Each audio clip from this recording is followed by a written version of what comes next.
Já, verið hjartanlega velkomin. Það að slaga í 170 þætti hjá okkur Katbræðurum Birkir. Já, heldur betur. Það ekki bara faglegarefni? Jú, við erum hittuð fyrir fórstakostingar. Já, við erum heldur betur, það virðist vera þema þessa stundina. Við erum náttúrulega með frábæran gest í kvöld. Var það eiginlega svona óvart þema, en við erum bara lentir í þessu núna og þetta ekkert eðlilega skemmtilegt. Nei, þetta nefnilega mjög gaman, sko. Áður en ég kem eins og að þættinum, þá langar mig að nefna tvo vin okkar. Það eru Dokubit. Þeir eru með rafrænar undirskriftir og gera þær einstaklega vel. Og basically allir sem að bjóða sig fram til fórseta, þeir þurftu að nota Dokubit. Já, segðu að fá þessar undirskriftir og það líka, sko, mér finnst alltaf gaman að auglýsa Dokubit. Þannig að þess að þetta segir sér sjálft. Þetta gerir þetta aldrei. Þú þarft ekki að selja þetta. Ég þarf ekki að selja þér að fara ekki á milli húsa og láta fólk skrifa undir eitthvað. Heldur bara að gera þetta rafrænt. Það segir sér bara sjálft. Dokubit veisla. Hitt í þessu öllu saman er strúktúr. Já. Og Birgir, þú byrjar á Duplo, færið yfir í Lego. Yes. Hvað gerur svo? Byrja að kúka. Já, og svo fer í strúktúr einingahúsin, sko. Það stórsýning verk og vit í Laugardalshöll 18. til 21. apríl, það sem ég geti að þegar margir búin að spyrja mig hvað básinn þeirra? Já, Leifur, ég er búin að hlusta á þig í hérna kynna strúktúr, en hvað þetta raunverulega? Og gott tækifæri til þess að eiga spjalli geti alltaf hringt, er að hérna mæta bara verk og vit, þeir verða með básar og hérna þetta eru toppmenn, eru skemmtilegir en talandi topp fólk við erum með rosalegan gesti í kvöld Halla Tómasdóttir, rekstrarhagfræðingur, kennari, fyrirlesari á alþjóðavettvangi og forsetaframbjóðandi sem fer fram þann 1. júní, framkvæmdastjóri viðskiptaráðsfyrirvændi, stofnaði Auði Kapital, starfið í dag sem forstjóri B-team og ég geti haldið áfram held ég bara í allt kvöld. Og þátturinn er búinn. Þannig, já, og svo held hún náttúrulega frábæran fyrirlestur í vinni á mér á dögunum. Þú ert í fallegri jólapessu þá. Já, svo er mér sagt. Halla Tómasdóttir, vertu hjartalega velkomin. Takk fyrir og mikið var þetta uppáslega ykkar fallegt. Já, takk fyrir það. Kemur maður svona í rólegt og þægilegt kvöldskap. Já, fallegt gítarspill. Já, það reytist ekki á þessu. Nei, ef við byrjum bara því, Halla, hvernig liggur á þér? Bara mjög vel, takk fyrir. Gaman að koma til ykkar. Gaman að fá þig. Já. Sko, þú komst einmitt og helst fyrirlestur hjá okkur í Create Info, mjög skemmtilegan. Það sem þú varst að fara aðeins yfir störðin í B-team, hugrekki og fleira skemmtilegt. Ef þú segir okkur aðeins frá B-team, hvað er þessi samtök? Já, B-team voru stofnuð fyrir rúmlega 10 árum síðan af leiðtogum sem að eiginlega byrja að tala saman í kjölfar stóru fjármálakrísuna sem á sér stað 2008. Og þá eru forstjórafyrirtækja og fyrrverandi þjóðaleiðtogar og aðrir alþjóðlegi leiðtogar að velta fyrir sér er fjármálakerfið og efnahagslífið og viðskiptalífið eins og það er. En þá það rétta eða þurfum við að breyta einhverju til þess að tryggja að næsta kynslóð búi áfram við velsæld og velferð eins og við höfum fengið að gera. Og niðurstaða þeirra var að það væri bara ekki svo. Það þyrfti aðeins að uppfæra hvernig við stundum viðskipti, hvernig við hugsum hlutina inn í okkar markashagkerfi og efnahagskerfi og þau ákváðu að stofna í rauninni bara samtök í kringum fyrst 15 leiðtogar, í dag eru það 32 alþjóðlegi leiðtogar til þess að vinna saman af hugrekki að því að reyna að breyta betur sem fyrirtæki og reyna að biðja stjórnvöld líka að rétta leikreglurnar þannig að kannski skilgreiningin á árangri stækki. Að það sé ekki bara hagnaður og ekki bara hagvöxtur, heldur líka velferð og velsæld fólks og umhverfi sem þurfi að setja markmiðum, þurfi að mæla og þurfi að skoða ef við ætlum að tala hvað árangur er.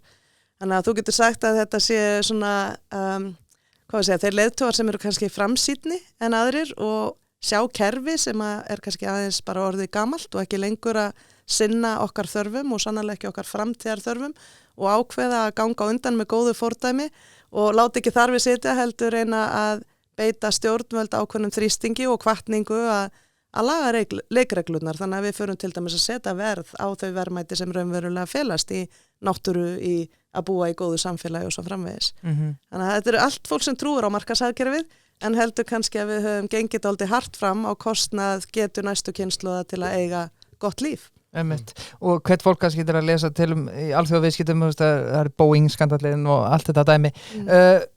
Þetta sem spretturinn voru bara upp eftir þessa fjármálakrísu, það sem þið hugsið með ykkur bara já, það þarf einhvern veginn að endurhugsa hvernig fólk hefur verið að gera þetta hinga til. Já, og við getum alveg gerst smá fræðileg vegna þess að ég veit að þið hugsaði heilmikið á þeim nótum, en það náttúrulega mjög langt síðan að Milton Friedman setur fram sína kenningu árið 1970 og segir að eini tilgangur fyrirtækja sé að búa til hagnað fyrir hluthafa, og í sjálfu sér held ég að sú kenning hafi ekkert endilega verið röng og það var til mikill hagnaður og hagvöxtur í langan tíma, en í mjög langan tíma núna hefur hann komið á kostnað einhvers, náttúrunnar, samfélagsáttmálans og svo framvegis, án þess að það hefði einhvern veginn verið tekið tillit til þess. Þannig að ég ekki og enginn í bítímir á móti hagnaði eða hagvexti, en öll viljum við við getum hagnast áfram og verið með hagvöxt áfram, og það ekki hægt ef við göngum fram úr mörkum jarðar, og ég held að við þurfum ekki að vera neitt rosalega við þurfum ekki að vera rosalega meðvitu til að átta okkur á því að það eru að eiga sér stað bara ofboðslega miklar breytingar í loftslagi og í umhverfismálum, og við til dæmis Íslendingar, við lifðum lengi vel 80% af okkar hagkerfi lengi vel kom úr hafinu, og súrnun sjávar ekki smámál fyrir okkur, það stórmál fyrir okkur. Við getum sagt að sama varðandi að hér eru við að reyna á tímum óvissu í heiminum, og þá skiptir matvæla öryggi miklu máli, og margar aðferðir sem verið að nota þar allan heim ekki aðferðir kannski sem að við þyrftum endilega að taka upp hér. Við getum kannski reynda að vera með sjálfbæra nálgun á það, og við vorum fremst í heimi þegar við til dæmis förum á stað og virkjum jarðvarman. Ég píparadóttir og pabbi var með eigin rekstur í kringum það að setja jarðvarma í hús, og þar byrja í reynd og efnahagslega framfærir á Íslandi, og í rauninni byggist að því orka skiptir svo miklu máli, og núna vitum við öll að við þurfum að fara í þessa hreinu orkugjafa, og ég tel til dæmis að Íslendinga býði eitthvað stæðsta tækifæri allra þjóða, að því við vorum svo snemma í sjálfbæri orkunýtingu. Ég held að þarna sé bara bæði innflutnings- og útflutningsverðmæti sem að getur búið til alveg ótrúlega spennandi tækifæri fyrir Íslandi. Allur heimurinn að reyna að finna út úr því hvernig við leysum þessi orkuskipti sem að verða að eiga sér stað, þannig að ekki fara eins illa og vísindamenn annars segja okkur að muni gera. Nei, þetta alltaf áhugavert að því ég var í skólum á laugardaginn í alþjóðaviðskiptum, og þá spurði kennarinn einmitt einni spurningu, og hann spurði: er ábyrgð fyrirtækja einungis að hámarka hagnað hluthafa? Og hvernig voru viðbröðin? Sko, ég svaraði já, en núna þegar ég að hlusta á þig, að þá held ég að svarið sé nei. Sko meiri segja, ég ætla að taka þetta góðu kennari sem spyr svona spurningar, og ég spurði alltaf nemyndur mín að ég var að kenna við Háskólann í Reykjavík og kendi meðal hans MBA-nemyndur, og ég baði alltaf að skrifa nú hver skilgreining þín á árangri í lífinu, í starfinu þínu, í fyrirtækinu þínu, hver skilgreiningin, það svo gott að þekkja hana. Og meiri segja þó að þú segir að það sé bara að hámarka hagnað eða verða eins ríkur og ég get gert. Málið að þú getur ekki hámarka hagnað á nema að þú hafir með þér starfsfólk sem vill vinna hjá þér, að viðskiptavinir vilja eiga við þér viðskipti, að hluthafar vilja fjárfesti þér. Þannig að mín skoðun það skiptir eiginlega ekki öllu máli hvort að þú trúir því af jafn mikilli samfæringu og ég geri að við berum ábyrgð gagnvart næstu kynslóð, eða hvort þú viljir hagnast. Hvort sem þú velur, þá verður að gera það í sáttu þá sem þú þarft á að halda.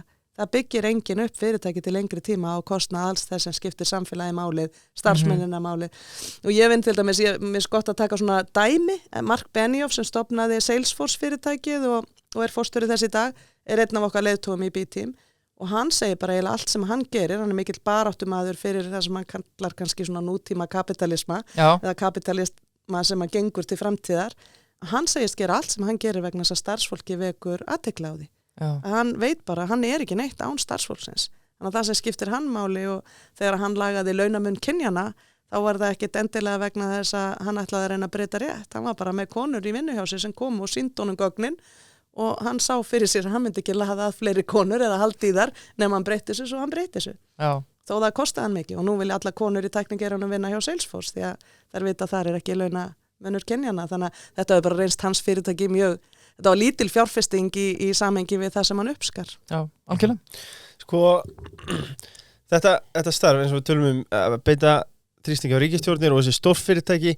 Sko, ég hef alltaf hugsað sko, þegar ég sé fyrir mig stórfyrirtæki, þá hugsa ég sko, nánast óhreyfanlegt afl. Þetta bara risastórt flugmóðskip.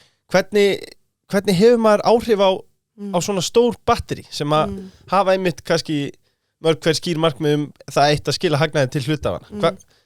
Ég held að sko, þetta svo stórt málefni en ég skal reyna að einfalda það aðeins að þessi fyrirtæki sem eru í B-Team að þau eru gjarnan þessi framsýnustu fyrirtæki. Patagonia til dæmis eitt af okkar fyrirtækjum, stórkostlegt og þau hafa bara hagnast mjög vel á því að vera ábyrgt fyrirtæki en Patagonia ákvað líka að gefa móður jörð fyrirtæki sitt í fyrra. Það er að segja eigundurnir ákvaðu að allur hagnaði fyrirtækisins fer hérðan í frá í sjóð sem að fer í umhverfisvernd og náttúruvernd og allur hagnaður. Allur hagnaður. Yvonne Chouinard sem stofnaði Patagonia var fjallaklífari og hafði ótrúlega gaman af því og eina ástæðan fyrir því að hann stofnaði fyrirtæki var að því að hann vildi búa til betri búnað til fjallaklífurs og lagði alltaf áherslu á gæði því að líf þeirra var í hættu og þegar að hann ákveður og hann bara byggir upp fyrirtækið og alltaf svona ábyrgir viðskiptahættir leiðaljósi hjá þeim og svo margar sögur sem maður getur sagt að Patagonia en þeir taka fatnað tilbaka og gera við hann, þeir vilja selja fatnað sem það átt ævi langt en ef eitthvað bilar þá vilja þeir gera við það þeir í kosningunum í Bandaríkjunum til að verja lýðræði þá saumuðu þeir miða en í allar flíkur sem þeir seldu mun að nýta kosningaréttin sinn, þeir gera ótrúlega marga skemmtilega hluti til að sína ábyrga samfélagshætti og viðskiptahætti en Yvonne er orðinn fullorðinn maður, hann segist eiga nóg og börnin hans eiga nóg, en hann veit að barnabörnin hans muni ekki eiga neitt ef við höldum áfram að ganga fram að mörkum jarðar eins og við erum að gera. Þannig að hann setur í fyrra af stað sjóð sem að allur hagnaði fyrirtækisins fer. Og ég er ekkit endilega að tala fyrir því, það er stórkostleg undantekning, en ég held að öll fyrirtæki geti lagt meira mörkum og þá að spurningunni, hvernig hefur við áhrif á þessu stóru fyrirtæki? Langstæðstur hluti stóra fyrirtæki er ekki með svona markmið eins og B-Team fyrirtæki eru með. En við erum að reyna að vera katalistinn, þeir sem að prófa að ganga undan og sína að það sé hægt að setja sér stór og metnaðarfull markmið að gera fleira en að hagnast og vera þannig öðrum fyrirmynd. Við trúum að fyrirmyndir geti hreyft við öðrum og svo erum við að reyna að tala saman við stjórnvöld og það er bara staðreynd í dag að stjórnvöld eru ekki jafn hugrökk og fyrirtæki. Fyrirtæki eru með sinn drifkraft að gera miklu meira í að velta fyrir sér þessum stóru áskorunum í dag heldur en stjórnvöld. Það gengur miklu verð að fá stjórnvöld til þess að rétta leikreglurnar því að auðvitað er það ekki sangjandi og tekur til dæmis fyrirtæki sem gengur fram að ábyrgð, borgar alla skattana sína þar sem þeir eiga að gera þá, hugsa umhverfismálin og samfélagsmálin og gera rétt við starfsfólki sitt og svo ertu með annað fyrirtæki sem brýtur á öllu þessu og þeir borga sömu skatta. Eða þeir sem brjóta öllu sem borga minni skatta. En hvað með fyrirtæki? Já, ég ætla bara að spyrja, segjum bara að nú er einhver öfga hægri maður að öskra á síma sinn og segir sko, er ég ekki að gera þetta með að borga svona ógeðslega mikið af sköttum og þar fram til göttunum?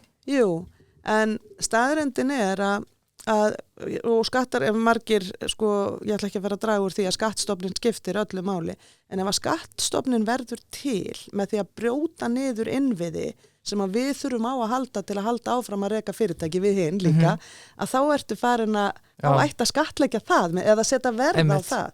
Og það gerist til dæmis, það er að taka svo mörg dæmi en ég hef til dæmis lengi sagt hvers vegna í ósköpunum höfum við á Íslandi ekki ákveðið að taka einhvers konar innviðagjald af þeim sem heimsækja okkur. Það er næstu því 10 sinnum íbúafjöldin sem kemur hingað, nota alla innviðin okkar. Það er ekkit eðlilegt að lítið samfélag eins og okkar eigi að hafa bara skattstopp til þessa fyrirtækjum sem starfa hér. Það er fullkomlega eðlilegt að það sé skattstopp eða einhvers konar innkoma til að byggja upp okkar innviði. En okkur hefur ekki tekist að ná saman það, en svipað ef Amazon fyrirtæki kemur ekkert inn, það er fullkomlega eðlilegt, þau munu nota skólana, þau munu nota vegina, það er fullkomlega óeðlilegt að það sé engin skattur borgaður til þess samfélags sem að þarf að sjá til þess að Amazon fyrirtæki gangi upp. Og ég gæti lengi tekið svona dæmi, en samfélagslega ábyrgð er kannski og sjálfbærni og mörg svona orð er ofta aldrei hlaðin, en í lok dagsins snýst þetta bara það. Það eru 9 takmörk sem að halda jörðinu okkar í jafnvægi og gera líf mögulegt. Já, mörgum finnst þetta orðið bara eitthvað fjöður, eitthvað skraut sem að fyrirtæki setja. Það er það oft, því miður. Það er til svo kallar grænþvottur eða einhvers konar svona almannatengsla vinkill á þessu. En við erum að vinna með fyrirtækjunum sem eru virkilega bara að reyna að hugsa upp á nýtt hvernig við getum stunda góð viðskipti. Og það er ekki að þau sé ekki að hagnast. Ég meina annar stofnandi B-Team er Richard Branson sem stofnaði Virgin-grúpuna og hinn er forstjóri Harley Davidson í dag. Og hann er til dæmis að reyna að koma, getum við búið til rafmagnsmótorhjól sem er jafn spennandi eins og eins og jarðefna eldsneytis mótorhjól og þannig að þetta er ennþá viðskipti og ég trúi á viðskipti og athafnalíf. Ég er dóttir píparan sem að bjóti fyrirtæki kringu jarðvarma en ég er líka dóttir þroskaþjálfa sem að barðist fyrir fatlaði í samfélaginu og ég hef bara einhvern veginn alltaf trúað á viðskipti með umhyggju fyrir fólki, umhverfi og samfélagi og ég held að það séu einu viðskiptin sem ganga upp til lengri tíma litið. En til skamstíma er auðvitað alveg hægt að hagnast á kostnað hver sem en það skilur ykkar framtíð eftir í mjög erfiðum málum og ég tala oft kynslóðajafnrétti og það er ekki jafnrétti að þið eigi að taka við slæmu búi út af óábyrgum viðskiptaháttum á okkar líftíma. Nei, amen, sammála því. Amen. Gaman að við erum ungir en Já, sko eina lokum áður en við færum okkur yfir í aðra sálma. Þetta er náttúrulega Þetta er svakalegt bara Richard Branson og þessi menn þegar maður það bara stjórnir augun hérna. En sko, okkur B-team, okkur ekki A-team? Ég fæ þessa spurningu og það var bara svari ef ég reynir nú alltaf að vanda mig að tala okkar fallegu tungu íslenskuna en það var bara svari plan A is no longer working. Það er að segja leiðin sem við höfum verið að fara Milton Friedman leiðin, hún hefur bara kostað of mikið. Hún hefur bara gert það að verkum að við erum komin að þolmörkum 6 af 9 mörkum sem halda jörðinni í jafnvægi og samfélagsáttmálin er víða í voða, við erum í stríði. Það er bara of margar krísur í gangi til þess að við getum sagt höldum bara áfram að gera hlutina eins og við höfum alltaf gert það, við þurfum nýtt plan. Það er mjög gott. Við erum að vinna að því að sýna að það sé mögulegt og alls ekki að það er ekki að hagnast og alls ekki að það er ekki, ég hef áhyggjur af því að stundur sé fólk orðið full svona neikvætt í garð atvinnulífs en hvað gerum við án atvinnu hvert og eitt okkar og sem samfélag þannig að við viljum hafa listamannalaun en þá þurfum við atvinnu og skattstofn og við viljum búa til góð skólakerfi og gott heilbrigðiskerfi og við viljum hlúa að eldri borgurum en við getum ekki gert neitt af þessu ef við höfum ekki líflegt og vel starfhæft atvinnulíf. Sammála því. Já, klárt. Velmælt. Sko, þegar þú komst til mín í Kreatinfo og hélst þennan flotta fyrirlestur þá varst ekki að þeim buxunum að bjóða þig fram það hefur mikið vatnun til sjáa síðan þá Hvað kom til?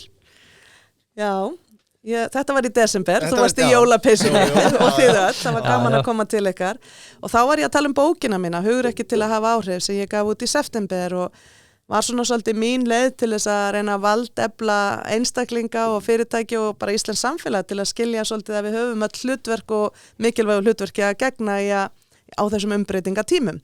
En ég var ekki og hef aldrei frá því árinu 2016 hugsað að gefa aftur kost á mér. Aðrir hafa oft nefnt það við mig en ég hef ekkert verið að hugsa það. Ég er frekar fljót að fara bara í næstu verkefni að því að mér var bara kennt að vera dugleg og þegar eitthvað er búið að þá bara fer ég í næsta verkefni og ég hef haft nóg að gera hjá B-team síðustu 6 ár.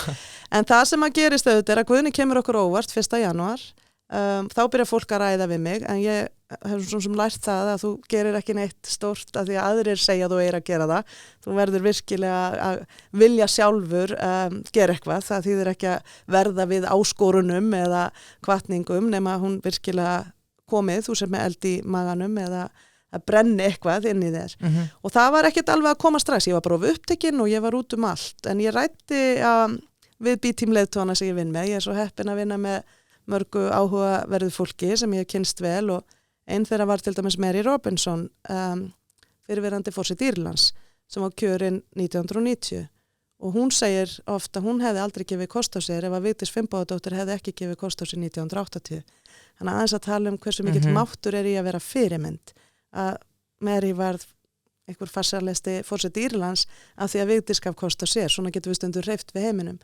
Og við Mary erum orðnar góða vinkonur, búin að ferðast víða og höfum ástríðu fyrir þessi næstu kynslóð og hvaða heim býður barna okkar og barna, hún aðeins eldri en ég. Og ég spurði hana svona, leita aðeins ráða, sagði það er verið að skora á mig og ég er að reyna að hugsa þetta, ég hef lítið svigrúm til þess, ég elska starfið mitt. Mary sagði þá, hún hafði lent í persónulega erfiðleikum í sinni fjölskyldu og annað og við áttum bara mjög einlægt samtal og hún sagði bara við mig og skoraði eiginlega svolítið á mig, óþægilega. Hún sagði, Halla, hvort myndur sjá meira eftir því ef þú gefur kost á þér aftur og gefur þið alla í því það er ekki eins og þú hefur ekki viljað gegna þessu hlutverki fyrir 8 árum síðan. Hvort myndur sjá meira eftir því að gera það eða gera það ekki? Var fyrsta spurningin. Frábær spurning. Rosalega góð spurning og ég bara fann að það var kannski alltaf einhver eftirsjá ef að maður gerði það ekki því að Það eina sem hefur breyst frá því 2016 og núna fyrir mig að ég kem bara reynslunni ríkari og tengslanettinu ríkari til leiks en ég brenn fyrir sömu mál að Ísland eigi ótrúlega tækifæri sem fyrirmynd annarra þjóða á sviðum sem allur heimurinn að reyna að leysa núna. Og þá ég auðvitað að tala sjálfbærni og jarðvarman og orkuskiptin en líka bara jafnrétti og mannréttindi við staðið þar framalega og það að síga ógæfuhliðina víða í þeim málaflokkum og svo síðast en ekki síst þá tel ég okkur vera friðsæla þjóð og mér vísaði í sögu sem ég hafði sagt henni þegar við kynntust fyrst löngu áður en ég kom til B-Team og það var sagan að þegar ég var skiptinemi í Bandaríkjunum 17 ára gömul og Reagan og Gorbachev hittust á Íslandi á afmælisdaginn minn og enginn vissi neitt Ísland. Ég fór í fyrsta sjónvarpsviðtali mitt og eina spurningin sem ég fekk var hvort að við tryðum á álfa og huldufólk. Þetta var það eina sem þau vissu okkur. Ég hafði reyndar fengið spurningun snjóhús áður, en þetta var það eina. Þetta 1986. Og þarna hefja þessir 2 stóru þjóðarleiðtogar samtalið að enda kaldastríðið. Það gerist hér á Íslandi. En það ein frétt sem að verður jafnvel stærri en það þennan dag í öllum heiminum. Og það kona í rauðri kápu sem heitir Vigdís Finnbogadóttir og átti afmæli í gær sem að þarna gangandi á milli þessara þjóðarleiðtoga og svona gestgjafi þess að þeir ræði frið. Þannig að ég hef þá sýn í þessum stríðandi heimi okkar að Ísland geti verið til fyrirmyndar í þessari umbyltingu sem eiga sér stað í kringum sjálfbærnina og það séu óteljandi tækifæri þar í kringum jafnréttið í mjög stórum skilningi þess orðs, alls ekki bara kynja jafnrétti, ekki síst kynslóða jafnrétti fyrir drengi og margt fleira sem ég geti rætt þar, en líka bara í friði. Þannig að þegar Mary myndi mig á hvað ég hefði sagt henni að ég teldi Ísland standa fyrir og sagði við mig til viðbótar við eftirsjáspurninguna ef að þig og þú brennur fyrir, hún sagði ég búin að vinna með þér öll þessi ár, þú brennur fyrir að hafa jákvæð áhrif, hvort telurðu að þú getur haft meiri áhrif í starfiðinu með okkur áfram hjá B-Team sem þú vissulegst að hafa heilmikil áhrif í eða sem þjóðhöfðingi í heimi þar sem að cirka hálf kona fyrir hverja 10 karla sem eru þjóðhöfðingjar sem að velja stríð. Hún myndi mig bara á söguna sem ég hefði sagt henni sjálf þegar ég kynntist henni og þá satt ég bara eftir með að horfast í augu við börnin mín sem eru 20 og 22 ára, langar til að flytja aftur til Íslands, eru að fara á síðasta ári í námi í Bandaríkjunum, bæði 2 og langar til að eigna sín börn hér og ég hugsaði með sjálfur mér, ég hef alltaf komið aftur heim þó ég hef fengið tækifæri til að fara í skóla og starfa erlendis og mér hefur alltaf fundist best að vera hér. Og ég hugsaði með mér eftir það sem ég hef upplifað í bandarísku samfélagi sem ekki búið að vera endilega mjög jákvætt síðustu ár. Nei. Hvað ætla ég að gera til þess að reyna að gera gagn og láta gott að mér leiða fyrir Ísland og hvernig get ég hjálpað Ísland að vera fyrirmynd í samfélagi þjóða sem að þarf svo sárlega á þeim að halda núna. Og eitthvað fer eldurinn að brenna við allar þessar hugsanir og spurningar og þetta samtal við Mary og svo ýmsa aðra. Og það endaði bara með því að ég ákvaði að ég myndi sjá meira eftir því að ég gef ekki kost á mér og að ég skuldaði börnunum mínum og barnabörnunum mínum að vekja máls á þessum tímamótum sem ég tel okkur vera á sem samfélag og reyna að leggja mig alla í að vekja máls á bæði tækifærunum en líka kannski að vara aðeins við að ef við förum í þá vegferð sem að ég hef búið í gegnum í Bandaríkjunum að þá getur sundrungin alveg líka farið með samfélag sem að sterkt og skapandi og hefur ekkert nema tækifæri fyrir framan sig. Þannig að ég vil ekki að segja að mér langir til þess að reyna að vera ekki að grafa skurði, heldur að byggja brýr og reyna að brúa þá bæði hópa og kynslóðir til samtals framtíðina þannig að það býði betri heimur fyrir börn og barnabörn mín og ykkar. Já, veistla, hljóma vel. Kannski eitt, þegar þú ákveður að slá til, maður eitthvað, við spurum Jón Gnarr þessu líka síðustu viku, maður eitthvað að velta fyrir sér, hverjir að bjóða sig fram, á ég séns, eða maður bara einbætt sér að sjálfum sér? Ég held að það hljóti allir að velta eitthvað fyrir sér, hverjir muni gefa kost á sér, en ég ákvað strax að ég ætla ekki að láta það ráða úrslitum hvað ég gerði. Og af því að ég kem reynslunni ríkari að hafa farið í frambóð, þá veit ég að það skiptir ótrúlega miklu máli að vera bara í sínu frambóði. Ef þú ert að setja mikla orku í hvað aðrir gera og hvað þeir segja, að þá missir þú bara þinn áttavita og mér langar til að byggja sko áttavita á Bessastöðum og ég skrifaði þessa bók hversu mikilvægt það að hafa innri áttavita.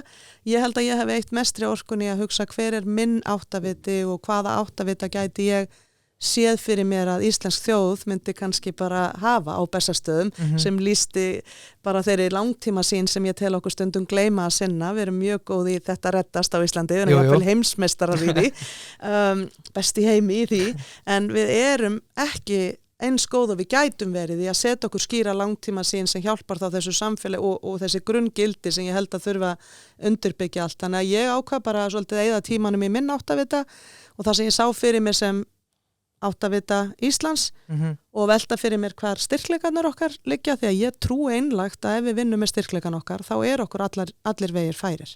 Það bara þannig en það akkurat í dag víða allan heim, alls ekki bara hér verið svolítið að velta sér upp úr kannski því sem sundrar okkur frekar en það sem sameinar okkur og frekar upp úr veikleikum heldur en styrkleikum og ég held að ef við horfum á það sem eru styrkleikar og það sem sameinar okkur að þá séð þetta samfélag hérna einstaklega vel í stakk búið til þess að mæta þessum tímum í heiminum sem vissulega ekki einfaldir. Ég ætla ekki að draga úr því að við lifum á mjög miklum óvissu tímum. Já, algjörlega. Klárt. Það sem ég finnst mjög flott það sko maður lítur í kringum sig það mikið að forsetaframbjóðnum það margir sem að blöndu nafnum nafn margra kom í hattin á hans að kannski það við fara allar leið hvað, ég veit ekki hversum 40 eða eitthvað sem að 63 eða það og meirins að þeir sem að kannski tóku svo alvarlega maður velti fyrir sér hvort þeir séu bara í leita kósi giggi eða hvort þeir séu að gera þetta af heilindum en að hlusta þig allar sko verandi í starfinu sem þú ert í sko, heyrandi hvernig þú talar það alveg ljóst að hérna þú ert hugsunar kona sko og ert að gera þetta á réttum forsendum sko. Takk fyrir að segja það. Já, ég bauð mig ekki fram að því mig vanti annað starf. Það var eiginlega mesta hindrunin fyrir mig að ég búin að elska starfi sem hefur í svo mikið. En það líka ákveðin sjálfselska í því. Því að hérna kannski hefði ég það betra í því starfi en hérna, og þá meina ég að það ekkit endilega auðvelt að gefa kost á sér og ég held að það hljóti allir að vita og sjá það ekki auðveldast ákvörðun sem þú tekur í lífinu. Nei, sammála því. Það bara alveg á hreinu og það ekki. Ég skrifaði heila bók til að hvetja fólk samt til þess að gera það og margir sögðu við mig sem að kannski svolítið auðvelt að höfða til hugsjónamanneskjunnar Höllu. Hvernig getur þú skrifa bók hugrekki og skorast svo undan þegar við þurfum á þér að halda? Þetta sagði meðal hans mín dóttir við mig og það mjög erfitt að segja þá ég hef það betra hér. Velfara? Sko, eitt í þessu, kosningabaráttan, hún byrjuð og þá svo hvernig hefur hún gengið, hvernig byrjar hún almennilega? Það svona... Ég ætla, sorry áni, leiði Höllu að svara fyrir þetta, þá allavega fyrir okkur, Jóna út í bæ en þá ætla ég að segja hún sé ekki hafin við höfum ekki séð þau standa saman rökræða, rífast þannig að, en samt hún einhvern veginn byrjuð, þetta smá flóki Já, mér finnst bara Birkir mjög flott hjá þér að segja það hún sé ekki byrjuð og þið hafi ekki séð okkur með frambjóðendur saman í setti ef við notum það orð en þess að hvernig eigum við að mynda okkur alvöru upplýsta skoðun þetta val, þetta mikilvæga val sem að barist fyrir að við fengjum gegnum að við búum í lýðræði samfélagi án þess að sjá frambjóðendur hlið við hlið. Þannig í mínum huga hún ekki byrjuð og byrjar í rauninni líklega ekki fyrir en þessar svona fyrstu af alvöru fyrir en þessar fyrstu svokallegu kappræður fara fram á RÚV 3. maí. Þannig að þetta verður mjög snörp og vonandi mjög skemmtileg barátta. En hins vegar fólk byrjað að vinna vinnuna sína og ég bara til dæmis mjög rólega að hitta hópa og fólk og fara landið og ekki bara til að segja hvað ég sé og stend fyrir heldur til að hlusta og spyrja fólk. Það áhugavert þegar þú hefur fengið að gera það áður að koma aftur og átt að segja hvað hefur gerst á 8 árum og erum við að fara í rétta átt, erum við með átt að vita, líður okkur betur og ég get bent á svo margt gott sem að ég að sjá strax en ég get líka séð alveg rauð flögg og ég finna að það hungur hjá fólki að eiga svona, dýpra og lengra samtal framtíðina heldur en við erum kannski að eiga í fjölmiðlum eða samfélagsmiðlum. Ég finnst eiginlega allir tala andlega heilsu unga fólksins og við sjáum alveg ákveðin merki þar að það sé eitthvað sem við þurftum kannski að ávarpa hérna í samfélaginu, að hún sé versnandi og það okkur ekki til sóma. Og ef að unga fólkinu okkar líður ekki vel, hvernig líður okkur sem samfélagi vel og ég heldur reyndar að andleg heilsa sé eitthvað sem að, ég sé kannski grunnur, ég segi, komist ég á Bessastæði þá langar mig að byrja að byggja áttavitan með langtímasýninu og gildunum sem að leiða veginn, svo langar mig að fara og mér langar að gera það með næstu kynslóð, ekki síst. Mér langar svo virkilega að fara í samtalum bara hvernig við styrkjum tökum samtalið yfir kynslóðir að við hlustum á visku reynslu eldra fólks og sín og gildismat yngra fólks og leifum því að koma að borðinu og byggjum brýr á milli þessara hópa sem eru núna kannski að tosast á hlutina en förum að byggja brýr og ræða þessi flóknu verkefni og þannig held ég að við getum byggt betri heim hér heima og jafnvel að heiman með því að vera góð fyrirmynd en ég held að þetta samtal þetta á sér ekkert stað þegar að nema að þú gefið þér tíma til að hitta fólk og fara í dýpra samtal og kappræður gefa okkur líklega ekki nægilegan tíma til þess að gera það nægilega vel til að fólk kynnist okkur en það skiptir máli að sjá þá frambjóðendur því að núna fólk að tala 70 til 80 margir áhyggjufullir yfir því ég held að það verði náttúrulega ekki nálægt því fjöldin sem að heldur áfram eftir að meðmælu skilin eiga sér stað núna í loka apríl en þetta samtal á milli frambjóðenda hlýtur að vera þar sem að við hljótum að bíða og hlusta á málflutning og horfa á alla valkosti og við erum að heyra yfir 50% sé óákveðin og jafnvel eyksta. Mér finnst líka bara, þú veist, ég búin að sjá að því sögðu, ég ekki búin að sjá eitt þátt það sem að frambjóðendum stilt saman en ég búin að sjá 17.000 skoðanakannanir og það ekki fínt allavega hvað komið margar skoðanakannanir? Ég að segja bara á hverjum einasta degi gott og vel, skoðanakannur bæði við mjög skoðanamyndandi og vil hvetja fólk til að kjósa ekki einhvern aðila því hann vill ekki að þessi komist á Bessastæði, heldur kjósa bara eftir hjartanu en maður hefði haldið skoðanakannur gott að blessa, auðvitað náttúrulega bara svo klikkar maður á þetta, hann fjölmiðlandir ég skil alveg okkur eru með þetta en maður hefði haldið að það ætti að byrja þegar að þið eru einmitt byrjuð að rífast og byrjuð aðeins að þræta og tala hver besti kosturinn á Bessastæði sko. Þetta var stóri lærdómur minn 2016 og ég ætla að taka húmorinn á þetta líka en fyrst ætla ég að vera kennarinn sem að kendi við háskólinni í Reykjavík og aðferðafræðilega má setja margt út á langflestar af þessum skoðanakönnunum og þannig ekki bara tímasetningu heldur líka bara aðferðafræðina og þannig að ég hvet fólk sömuleiðis til þess að láta þær ekki mynda sér of sterka skoðan. En ég þekki það líka bara á þessum tíma fyrir 8 árum var ég með 1% í skoðanakönnum og Guðni með 79% og ég endaði með 28% þannig að og það gerðist mjög mikið eftir að í rauninni hefur raunverulega samtal hófst og fólk hafði tækifæri á að sjá frambjóðendur saman í setti.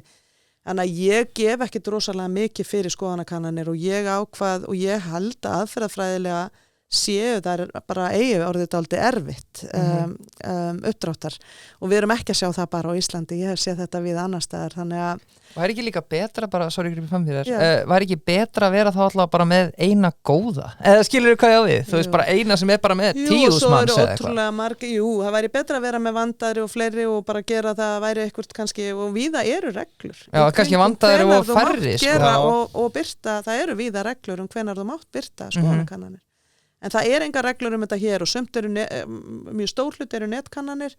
Það fer jafnvel ekki til ungsfólks eða eldra fólks, það kemur í gegnum netpósta, þetta eru lítil úrtök í flestum af þessum sem verið að fjalla lágt svarhlutfall í flestum, gert á einum degi í sumum tilfellum, ég geti haldið lengi áfram en það væri betra fyrir fjölmiðla að ræða bara við aðferðafræðinga þetta og ég hvet þá til þess, en ég hvet kjósendur bara til þess að bíða og gefa sér kost á að virkilega kynnast frambjóðendum, það lýðræði. Já. Og við eigum að velja með hjartanu ég gæti ekki verið meira sammála og ekki strategist fara að reyna að forðast þennan eða eitthvað slíkt líka Leifur, svo takið það bara aðeins þú veist að það er eins og Halla segir, það kannski rúmlega 50% sem ennþá óákveðnir en það líka skrítið að 50% séu ákveðin á þess að þau séu búin að hittast og ræða saman fyrir framan finnst mér þá fólk að mynda sér skoðun á okkur sem það ekki hugmynd Nei, og kannski ekki mjög sterka skoðun heldur. Nei, svo það sko. Þannig að þetta mjög mikilvægt embætti. Við rættum við Jón Gnarni síðustu viku hvort þetta ekki bara leggja þetta niður, af því það eru margir þar, en hann var hún var þetta frábær hugmynd, en svo hann að bjóða sig fram í þetta embætti. En skilurðu, einhverjir tala þetta sé bara eitthvað skraut embætti, skipti ekki öllu máli hvað finnst þér? Ég tel þetta afar mikilvægt embætti og sérstaklega og kannski eina embættið á Íslandi sem getur hort til langstíma og verið fulltrúi almennings og allra á landinu. Og af hverju ég að leggja svona mikla áherslu á langtíman? Við erum að sjá það bara allstaðar í öllum heiminum að stjórnmálin eru dálítið föst í skammtímahugsun af því að það eru svo fljótt komin í næstu kosningar og það er svo erfitt að taka ákvarðanir það sem að virki þegar þú ert í umbreytingum þá þarftu að horfa til langstíma og við erum með 9 stjórnmálaflokka í okkar litla landi og eðlumálsins samkvæmt að þá eru þau að sjá 9 mismunandi leiðir þó ég telji reyndar að þau séu miklu meira sammála heldur en og búin að vera með 3 fjármálaráður á hálfu ári. Já, bara sem dæmi og ég held að þetta að gerast víða, þetta alls ekki bara hér en ég tel bara að Bessastaðir séu eina embætti þar sem að við fáum að kjósa beint einstakling sem getur verið í senn að horfa á grunngildin okkar og hjálpa okkur að sameinast á grunni þeirra og á langtíma sýnin á hvert við erum að stefna og öryggisventil ef að það myndast gjá milli þings og þjóðar. Ég trúi líka á það hlutverk úr stjórnarskráni þó að það er að fara varlega með það og alls ekki nota það nema að sé búið að hlusta vel á alla hópa samfélagsins. Ég tel ekki að forseti að fara á Bessastaði fyrir sína sín þó ég held að það sé gott gildismat og góð dómgreind og að fólk hafi langtíma sín og tengst en ég held að þetta sé stæðsta sendiherra embætti Íslands líka og geti gert gríðarlega mikið gagn efnahagslega. Stundum við verið að tala um þetta sé svo dýrt, ég held að það séu smámunir miðað við það gagn sem hægt er að gera á Bessastöðum en þá þurfum við líka að verða sammála að það sé í lagi að gera gagn og láta gott að sé leiða líka og gera það vel. Ég til dæmis kannski sá frambjóðandi sem að hef hvað mestan áhuga á að virkja tengsl til verðmætasköpunar að vera talsmaður nýsköpunarfyrirtækjan okkar til þess að opna dyr og hjálpa þeim að vaksa erlendis að búa til tengsl þannig að við getum byggt upp spennandi störf þannig að næsta kynslóð og kynslóðin eftir vilji koma heim ef að þau fara út í nám að það séu spennandi störf að koma til og ég veit að það ekkit allir sammála því en ég meðist þetta jafn mikilvægt fyrir listir og menningu, fyrir tungumálið okkar og svo framvegis. Mér finnst atvinnulífið ekki mikilvægara en ég vil bara ekki undanskilja það frá þessu stæðsta embætti og ef ég fengi að endurskipuleggja utanríkisþjónustuna, það ekki á valdsviði forseta, en þá væri ég líklega með sendiherra jarðvarma og sendiherra jafnréttis og sendiherra friðar. Og virkilega bara legði áherslu á þau grunngildi sem að ég tel að við eigum innistæðu fyrir, höfum trúverðuleika í og getum búið til virkilega spennandi sérstöðu og verðmæta á sköpunum leið og við búum til samfélagslegar framfærir fyrir þessa einstöku þjóð. Algjörlega. Eitt sem ég langar að spyrja Höllu að kannski þetta heimskuleg spurning en það alltaf það er engar vondar spurningar og þetta minn þáttur líka þannig má vera með heimskulega spurningar sko að því með mér og okkur finnst þú bara virkilega öflug og ég kaust þig árið 2016 var nýkomið kosningarétt að 20 Takk fyrir það því miður duði það ekki en ég hefði verið til en fáum tækifæri til að kjósa hana núna aftur sko við vorum að tala um forsetembætti hefur ekkert pælt í að fara bara í alþingiskosningar eða? Það ekki öflug þar eða? Ég fekk þessa spurningu síðast og aftur núna og ég hef alltaf sagt að ég hef kosið að kjósa ekki, að starfa ekki á vettvangi stjórnmála fyrir þá mikilvægu ástæðu að ég á svo erfitt með að starfa ekki á grunni eigin gilda og standa í eigin sannfæringu og það er sannfæring mín að það sé miklu meira sem sameinar okkur og sundrar okkur og mér finnst einhvern veginn eins og stjórnmálin því miður vinni allt og mikið á sundrungunni heldur en að reyna að finna styrkleikana og þannig að ég tel að minn styrkur liggi í því og ég vann við þetta bara eiginlega alla ævi að reyna að búa til hugmyndafræðilegur fórustu þau grunngildi og þá sýn sem við getum sameinast og það er það sem ég hef áhuga á því að þá kemur allt hitt og stjórnvöldum gengur líka betur og fyrirtækjum gengur betur og samfélaginu gengur betur og menntakerfinu gengur betur ef við höfum þessa hugmyndafræðilegu fórustu þannig að þar liggur bara mín ástríða og áhugi þannig að eftir síðustu kosningar gafst mér kostur á að taka ýmislegt af mér. Ég held að það hef verið 8 af 9 stjórnmálaflokkum sem höfðu samband við mig eitthvað hlutverk þá sem segir kannski ýmislegt það að ég hef aldrei kosið að að starfa í einni flokkspólitík. Nei, það er ekki hægt að bendla ef eitthvað einn stjórnmálaflokk í Íslandi. Nei, það var margir reynt, en ég bara, mér finnst alltaf ég að fyndið. Ég hef heyrt allt frá því að ég sé svo gallharður sjálfstæðismaður og svo var ég bara átti að vera forystusauður Viðreisnar, var ég sagt. Ég hef kosið Vinstri græna, bara þú að það sé sagt og það vegna þess að mér var svo andum að umhverfismálin færu alvarlega á dagskrá og svo eru margir sem telja með samfylkingarkonu og svo voru einhverjir sem töldu með Pírata og ég bara held að miðflokkurinn sé sá eini sem að ég hafði ekki verið hafði ekki heyrt frá einhverjum að ég ætti að hafa tengst en það og hann var bara ekki held ég til þá þannig að það væntanlega ástæðan en þannig að ég ekki flokkspólitísk og ég þeirra skoðunar að við eigum ekki að hafa flokkspólitískan forseta.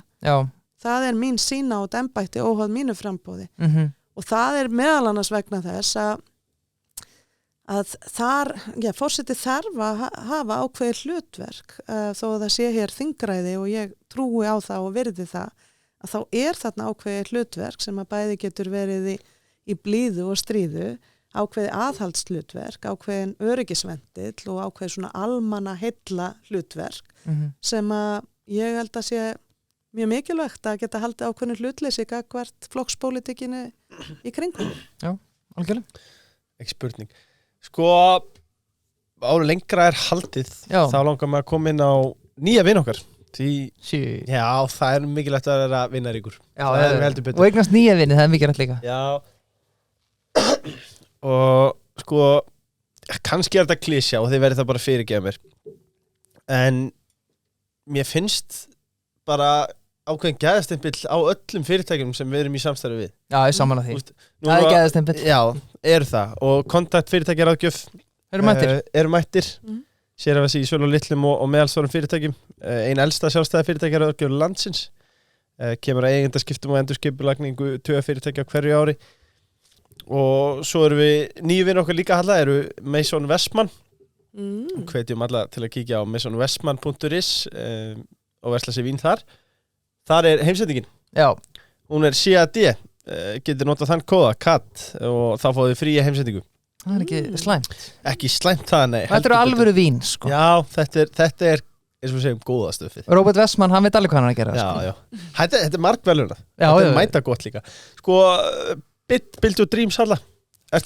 Ertu rafbílakona? Herðu, já, ég var bara á rúndinum með, ég veit ekki hvort ég megi segja það, sko, en ég var bara á rúndinum í Build Your Dreams bíl aftur í til þess að, já, ég verði í myndbandi og kynningu á þessum bíl eitthvað tíma núna á næstunni. Það er rosalega. Og hann vildi aðtöga hvort að ég myndi velja hann sem forsetabíl, ég er forseti. Og við keyrðum og áttum spjallum það í heilan klukkutíma, en núna er hérna svona fórkynninga og það kemur held ég á vísi eitthvað tíma á næstunni.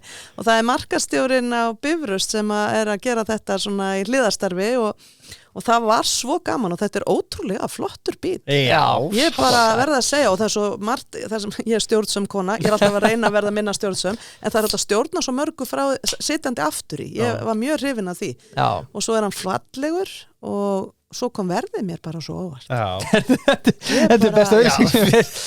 Fáðu ekki bara meiri. Jú. Halla, getur þú lesið upp auðlýsingar? Já, getur þú fengið bara einhver einustu viku. Þetta er bara dagsatt og það var svo gaman vegna að ég hafði ekki heyrt af þessum bíl áður og að því að ég var bara afskaplega hrifin og ég tel að einmitt sé svo dálítið hlutverk fyrir Bessastaði að hugsa þetta á þess að ég þekki bílakostin þar eða viti neitt það en að vera dálítið á undan og sína hvað er að gerast og þessi, ef hann drífur 500 kilometra sem að hann sagði mér, þá er það náttúrulega bara ótrúlega mikilvægt því að það er ekki alveg innviðirnir halda kannski ekki alveg í við. Nei.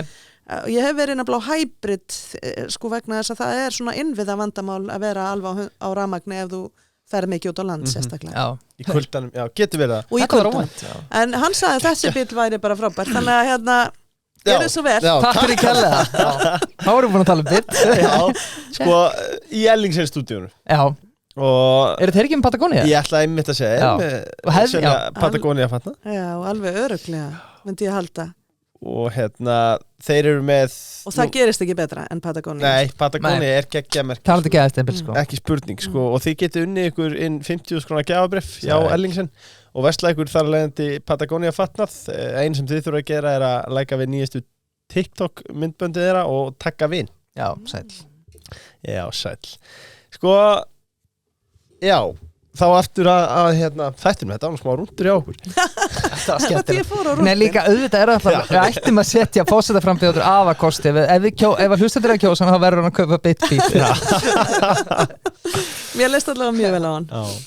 Sko, eitt í þessu, að því að sko, ég oft hugsa, ég held að ég að þú talar þyrfti hugur ekki til að fara í frambúð. Ég held að ég þyrfti ekki í frambúð nokkuð tíman. Nei. Að því að auðvitað einhver sem að reynir að klekkja á manni, einhver klækjabröð. Því miður það þannig. Já, fyrir mánuð síðan spratt upp umræða á spjallsíðunni Reddit það sem að ferilskáðin rækin með ítalegum hætti og hún véfengt. Sko, hefurðu séð þetta þennan þráð? Ég hef heyrt af umræðin hann, ég hef ekki lesið sjálfan þráðin. Ég reynið dálítið að detta ekki ofan í aurinn þó að einhverjir hendónum. en ég fekk hins vegar símtal frá blaðakonu þennan þráð. Og já, viltu kannski fara yfir hvað á honum eða viltu að ég held að fínt að fara yfir hvað á honum og svo leyfa henni að svara fyrir það. Já, ég held að það sé bara fínt. Sko, var talað það talað útskrift frá Auburn 93 sem topp 300 háskóli í heiminum samkvæmt þræðin, en þú útskrifast frá Auburn University Montgomery sem topp 3000 í heiminum. Það var talað að sko, að vera framkvæmdastjóri fótboltaliðs eða Já, ég skildi þann punkt ekki alveg nægilega vel en að það sé ekki til eitthvað. Einmitt, sko, útskrifast með MBA frá Thunderbird háskólanum 95 en sá skóli hafa byrjað að veita MBA gráð 2001. Sko, já, ef við bara Þögum þetta fyrir. Já. Hún var með einhver 6 atriði sem þræða því ég þekki þau ekki öll, en þetta náttúrulega bara, sko, ef einhver með styrkleika, ég tel bara mína ferilskrá fyllilega að standa sterkum fótum og ég held að allir sem að kynni sér hana sjáu það, að þá held ég að það sé því miður þannig að þegar þú ferðið frambóð þá hafa einhverjir haga af því að reyna að ráðast á styrkleikan þinn, að það sé bara því sé bara hreinlega plantað, en allavega get ég mjög vel svara fyrir þetta allt saman. Ég var í Auburn University Montgomery og hef aldrei dregið úr því. Þar var fótboltalið, þá ég að tala Evróst fótboltalið, ekki í Auburn University.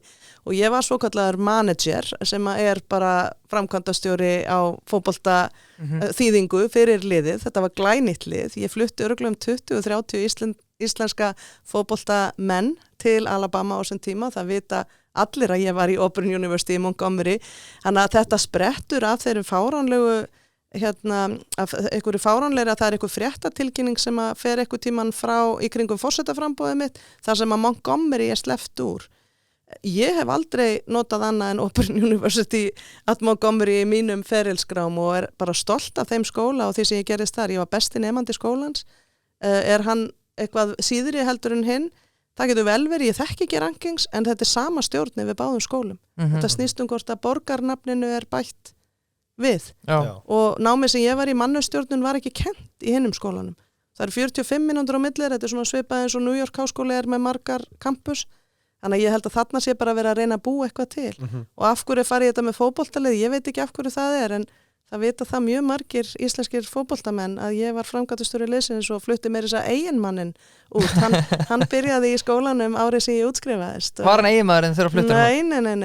Nei. Ég fór með fyrrverandi kærasta og hann segir alltaf að hann hafi hitt mig þegar ég átti kærasta en ég hef alltaf átti eitthvað kærasta, segir hann, en hann kom með, sem sagt, hann byrjar að spila haustið eftir að ég útskrifast, þannig að það líða 8 ár frá því að við hittumst í gegnum þessi viðskipti að hann kæmi út að læra og hann grindvíkingur maðurinn minn. Þannig að ég held þetta sé bara þess eðlis og veit ekki, og svo, já, varðandi bara best að nefna þetta með MBA-gráðuna líka. Thunderbird sem sagt ákveður að breyta, gráðan hét alltaf MEM eða Master of International Management sem ég fannst í rauninni flottara. Svo breyta þeir gráðunafnun í MBA, þeir voru alltaf að reyna að vera með sérstöðu. Þetta MBA-nám aldrei öðruvísi en MBA-nám annars staðar. 1/3 viðskipti, 1/3 alþjóða stjórnmál og stofnanir og 1/3 tungumál og menningarlæsi. Þannig að í rauninni ég valdi þetta nám út af því. Svo breyta þeir í MBA og ákveða að senda öllum nemyndum þá prógráðu. Ég hef notað hana síðan, þeir tóku hana upp. Þeir senda okkur ný útskriftarskirtinni, þannig að þetta bara breyting sem skólinn gerir. En það skrifaði blaðakonan ekkert þetta því að það var eina sem satt eftir var þetta hvort að Montgomery hefði staðið við skólan eða ekki. Það er þetta merkilegt að því að þessi frétt kemur út þarna hún spyrði einmitt út í alla sætt og skrifa sem bara þennan bara þetta því að það stóð ekki stein við steini á neinu öðru. Það er eitt punktur hérna líka og kannski bara ég ætla ekki hvernig fólk til að lesa þráð en þar stendur bara hástöfum í upphaf pistilsins að þú setja mikla þín afreki, ég ætla nú að byrja að segja bara að hún með það glæsilegt CV að ég veit ekki af hverju hún ætti að gera það. Það var svarið sem ég sagði við blaðakonuna, ég bara ef eitthvað þá hefur fólk hvatt mig til þess að vera ekki að flagga mínu bakgrunni vegna þess að hann getur bara verið óþægilegur fyrir fólk. Já, og þar er líka talað sem ég held ég glemt að skrifa að þú hefur mikla hvað ást að gera hjá Pepsi og Mars og eitthvað fleira. Hún spurði mig mitt út í það og allt og gæti ekki skrifa neitt eftir það því að ég er sannarlega ekki að gera það. Nei. Það bara stendur allt þar. En kannski bara svo svarið því líka semst, Já, það var Mars fyrirtækið er bara, hún spurði mig mitt hvenar ég hefði unnið hvar. Mars fyrirtækið er eins og 30.000 manna fyrirtæki þegar ég vinn hjá þeim, Pepsi fyrirtæki er rúmlega 300.000 manna fyrirtæki þegar ég vinn hjá þeim, þannig að hún spurði mig bara út í hvar ég var að vinna og dagsetningarnar það og það bara stóðu allar réttar og ég hef aldrei sagt öðruvísi frá því. En ég er mannauðsstjóri, ég byrja hjá þeim sem í svona management training hjá Mars og svo er ég mannauðsstjóri hjá þeim og þegar ég er mannauðsstjóri hjá Pepsi þá er ég fyrir það sem heitir Great West Business Unit sem er svona 1/4 af Ameríku eða eitthvað svoleiðis, eða nokkur fylki lömpu saman. Ég var ekki mannauðsstjóri yfir öllu Pepsi og hef aldrei haldið því fram. En það töldu starfsmenn Pepsi á þeim tíma fleiri starfsmenn heldur en allir Íslendingar. Já, algjörlega. Þannig þetta var bara eitthvað sem að ég veit ekki af hverju en svona vinnur fólk stundum í framboði og þannig að talandi hugrekki, ég hins vegar lærði 2016 og þú getur ekki látið, fólk mun reyna að segja alls konar hluti þig og ljúga þig og ég lenti líka í því 2016 að það var til dæmis sagt að ég hefði ollið hruninu, ég stofnaði mitt fjármálafyrirtæki sem ollið engum neinu tjóni árið 2007, ég þurfti að tala þetta mikið 2007, ég skil fljóta valda hrun. Já, ég ætti að hafa bara varlega þetta bara. Já, og við vorum eina fyrirtæki sem að fórum tjónlaust í gegnum hrunið. Þannig að samt, og það var væntanlega þá styrkleiki sem að einhver vildi þá reyna að nýta í. Þetta er bara hluti af þessu, en hins vegar vinn ég ekki svona og ekki mitt framboð og við vorum alveg ótrúlega ákveðin í því 2016 og ég er jafn ákveðin í því núna. Við kostum ekki auri í aðra, við tölum með frambjóðendur, berum virðingu fyrir þeim, ég er óhrædd við að vera sammála þeim þegar mér finnst þau hafa rétt fram að færa, þannig að ég er alveg örugg í mínu skinni og hef enga ástæðu til að íkja eitt eða neitt í mínum bakgrunni. En ég er mjög fegin fyrir eina ástæðu, ég ætla að segja ykkur hana, að þetta viðtal kom þó. Ég spurði hana samt hvort ég mætti tala námi sem ég fór í eftir þetta námi eða 55 ára ævi og starfsferil, en þetta var eina spurningin sem ég fekk frá þessum fjölmiðli. Sem er daburt vegna þess að það er miklu meira að segja frá eins og þið eru vonandi að komast að hér líka. En ferilskrá var ekkert mikið skoðuð í síðustu kosningum. Þannig að ég hugsa bara að þeir hafi gert mig greiða. Nú bara skoðum við ferilskrá. Glæst að ljósi á þess að glæstu ferilskrá. Já, bara horfum, ekkert endilega hún þurfa að vera glæst. Hún er glæst samt. En berum bara saman frambjóðendur og hvað þeir hafa fram að færa í menntun, í starfsreynslu, í því að gera eitthvað. Ég kom að uppbyggingu háskólans í Reykjavík, ég leiti auður í krafti kvenna, ég stofnaði auður kapital sem fór tjónlust í gegnum hrunið, ég kom að þjóðfundinum, ég barist í þessum málum alla tíð, þannig að ég er bara svona kona sem að bretta upp ermar og læt verkin tala og það örugglega truflar einhverja og kannski bara best að ráðast á þar sem ég gæti verið veik fyrir. Sorry, kannski bara að því við klárum þetta því að ég held að sé bara geggjað fyrir kjósendur að fá að leyfa Höllu að svara fyrir þetta því að ég ætla rétt að vona fólks ekki að mynda sér skoðun út á þessu redditræði. Það er líka að tala HR því að það er að tala CV-inu að þú stofnar eða eina þeim sem stofnar HR það hef ég fengt það í þessum þræði sem dæmi. Hún Guðfinna Bjarnadóttir sem var fyrsti rektor Háskólans í Reykjavík hélt ræðum þetta í fyrra kvöld þar sem ég var hversu ég kem inn á fyrsta starfsár og hef alltaf sagt það og tók bara mjög virkan þátt í uppbyggingunni. Stofnaði það sem í dag er opni háskólinn, hétt stjórnandi háskólinn, var með auði krafti kvenna, bjó til stofnun og rekstur fyrirtækja námskeið, fullt af námskeiðum í viðskiptadeildinni, hjálpaði til að koma MBA-náminn á koppinn og þannig að ég var mjög virkur þáttakandi í uppbyggingu Háskólans í Reykjavík. Ég ætla ekki að spyrja þig hvaðan þú heldur að þetta komi, þessi frá hvaða frambjóðanda, hvernig sem það en bara að spyrja hefur þú grun það? Já, vissulega setur að manni þegar maður þekkir vinnubröð sumra og vissulega setur að manni eitthvað grun. En þetta ekki það eina sem að þessi þráður einn af þeim sem að ég heyrði af og fekk símtal út af það var komið önnur svona skringilegar nálganir frá fjölmiðlafólki.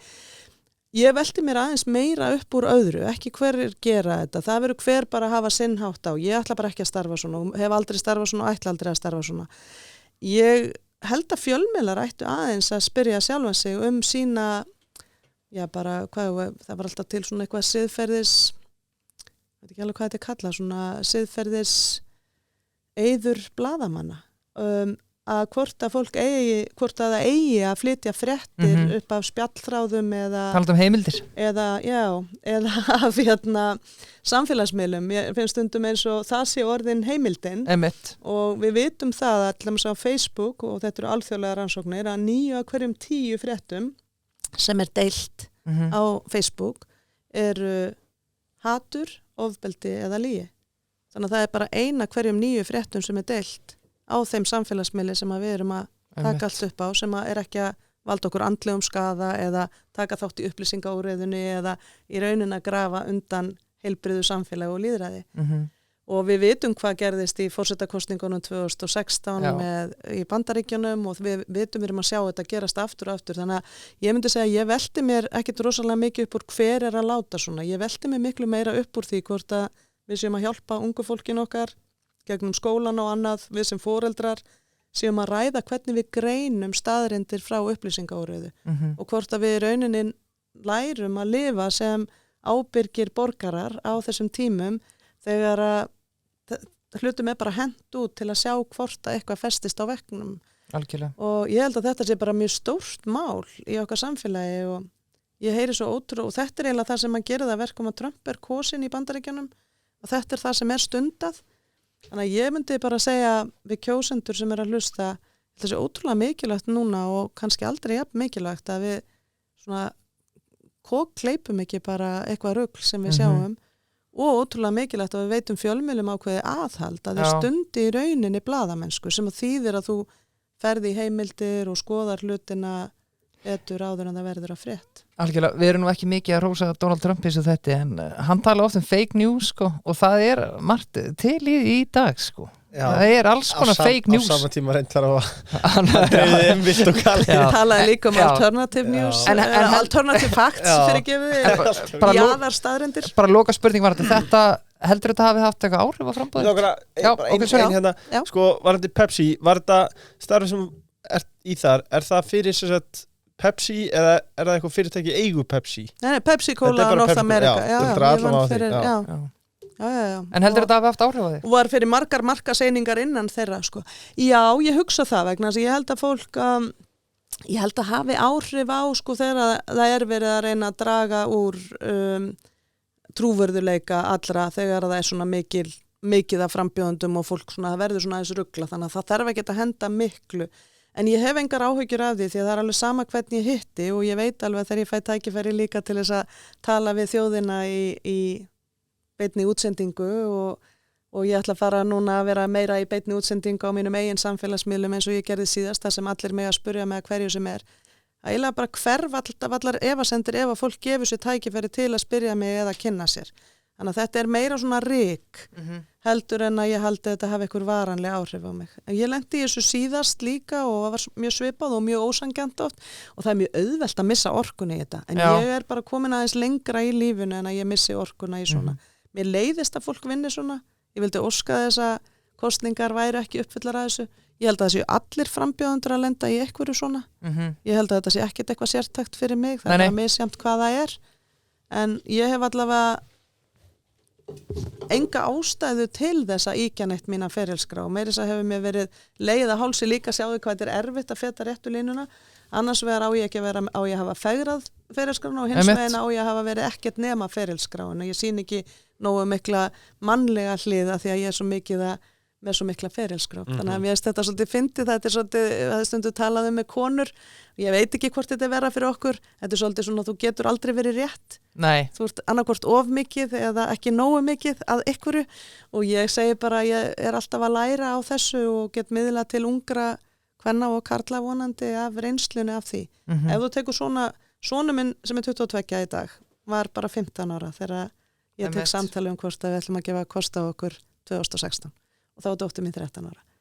Og ég sýndi þeim, svona talað þá fór inn á svona virkur í athugasemdum og sýndi þeim og bara sagði, þólið þið þetta, þið eru 13 og 15 ára og svona þið talað mömmu ykkar. Og dóttir mín sagði strax bara, við vitum betur og þetta greinilega mannesku sem að líður illa og þú getur kannski bara hjálpa þessari mannesku, þú eru hjálpað svo mörgum og þú bara getur kannski bara gert gott. Þannig að hún var svona frekar róleg og bara 13 ára og góð. Sonur minn fór inn og sagði, þetta fake profile. Ég vissi ekki hvað fake profile var. Hann kendi mér sem sagt botta.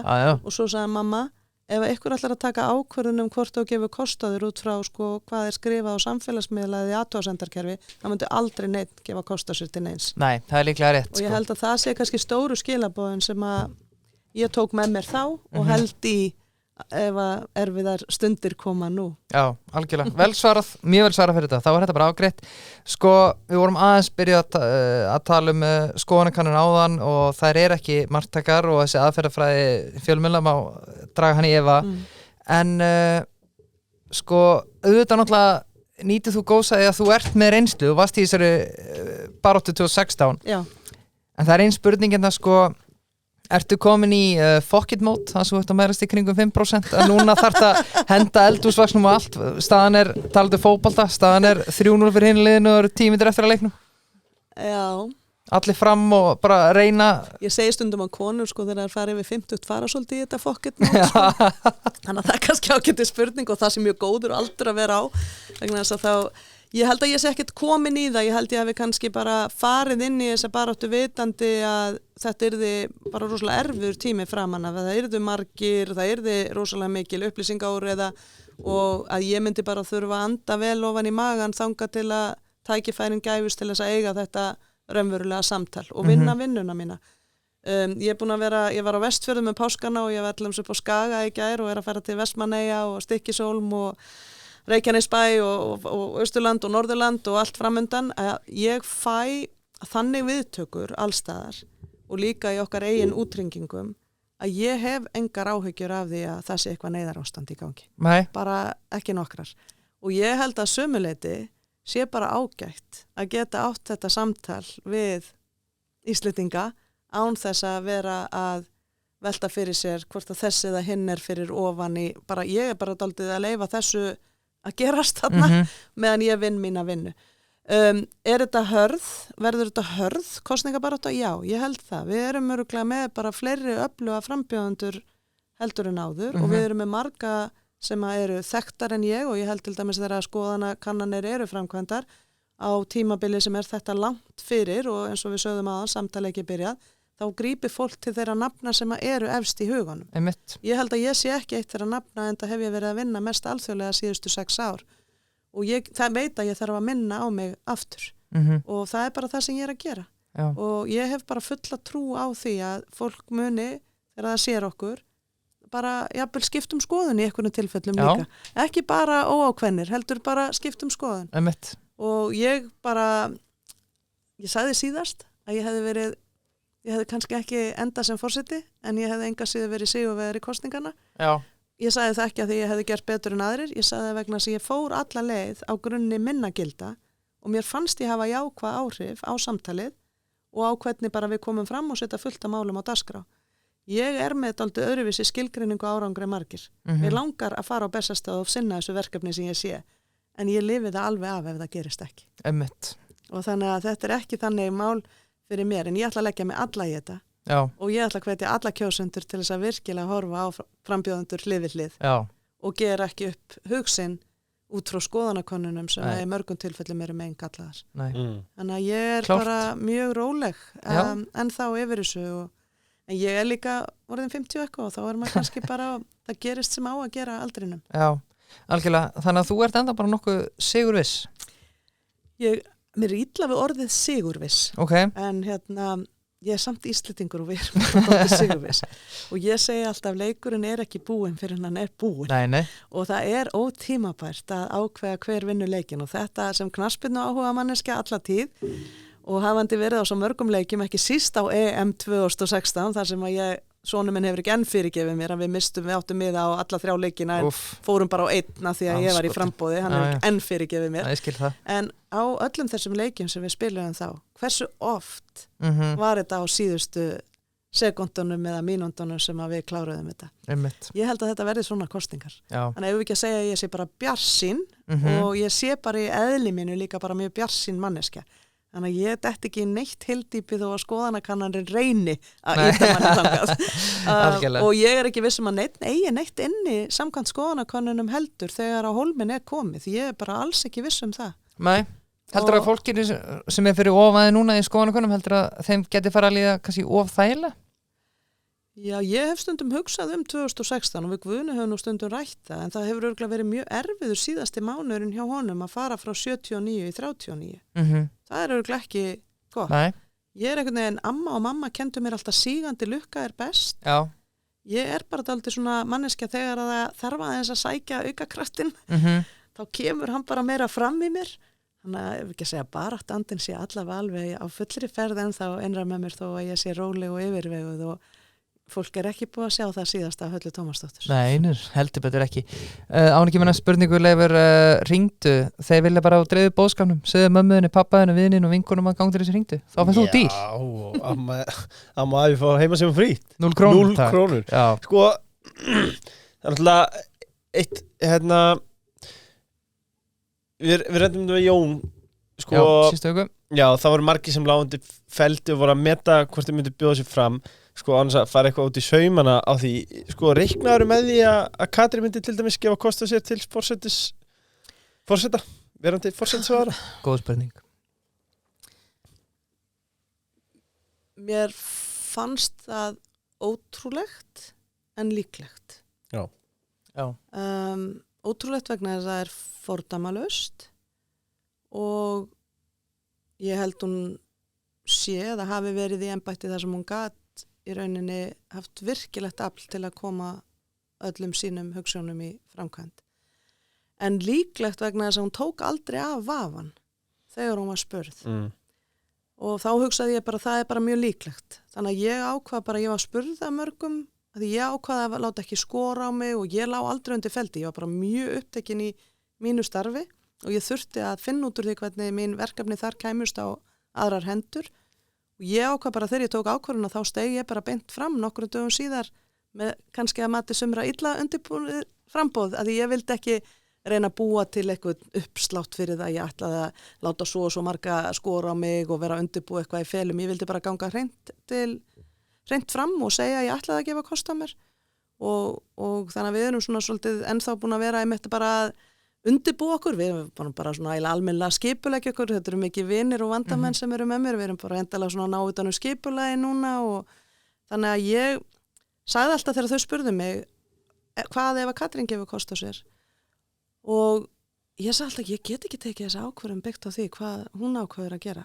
Ég veit ekki hvenær hún ákvörður það eða ég vil hitta fólki í landinu þannig að ég hugsaði bara það hennar ákvörðun, ég verð að taka mína ákvörðun og mér bara líður mjög vel með það og Katrín, ég hef alltaf borið mikla virðingu fyrir henni og mér finnst bara hún virkilega verðugur meðframbjóðandi. Mér finnst ekki augljóst þó að sumum finnist að embætti sé hennar. Nei. Ég held bara við Margir tala um að sé bara eitthvað forms, mér finnst alltaf umræðan vera þannig í fjölmiðlum aðalega að þetta sé og kannski eitthvað sem við getum alveg rætt og spurt Höllu að og Jón Gnarr talaði hjá okkur síðustu viku að hann fekk símtal frá blaðamanni að nú Katrín búin að bjóða sig fram við sjáum að þú ert ekki ennþá búin að draga þið fram og tilbaka þú eru örugglega fengið þessa spurningu líka þetta er dálítið skrítið Við fengið nokkur símtöl og í kjölfar bæði nú Katrín búin að bjóða sig fram ætlar þú að halda áfram og skoðanakannanir búin að sjá skoðanakannanir í morgun hún lág ætlar að halda áfram sem að mér finnst mjög ótímabær spurning við nokkur, Jón, mig eða eitthvað annan, þetta gefur við ekki kost á okkur og nema að teljum okkur hafa eitthvað fram að færa og við höfum ekki einu sinni fengið tækifæri til þess að deila því þannig að það væri gaman ef að fjölmiðlar myndi ekki spyrja hvort við ætlum að hætta heldur kannski af hverju gefur kostaður. Já, það væri betri spurning. og hvað sérðu og fyrir hvað stenduru og hvers vegna heldur það sýnin á embættið og svo framvegis.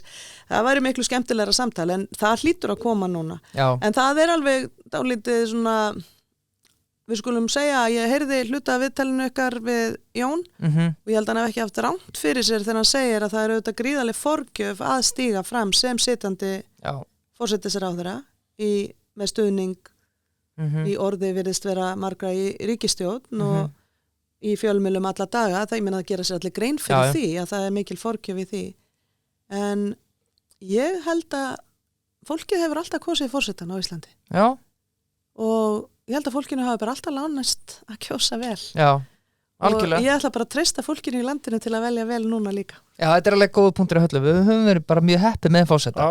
Mér langar að taka smá skáka á þetta og spyrja að því að Halla var að tala að hún var ekkit undir feldi, hún bara tók sér nokkra daga til að hugsa þetta og ákvað að bjóða sér fram.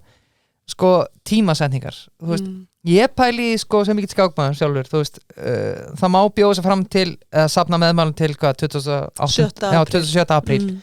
What's the rush? Okkur allir, ég hefði gert þetta með pompa og prakt 25. apríl. Okkur allir að margir held að Katrín myndi gera það þá. Já, ég hefði gert það. Það margir við mig en já, ég að pæla bara ég skal segja þér af hverju ég hefði ekki gert það ég get ekki svara fyrir aðra. Nei. En ég held að tímasendingar þetta svolítið fyndið fyrirbæri og flestir almannatengsla myndu segja að það skiptir öllu og auðvitað getur verið heppin eða óheppin, það gos eða það ekki gos eða það alls konar hlutir sem gerast sem þú ræður ekkert við. Ég tel það vanvirðingu við þjóðina að gefa þeim bara rúmlega mánuð til að kynnast mér og ég held að sé ókleift að fara eins víða og þú mögulega getur á svo stuttum tíma.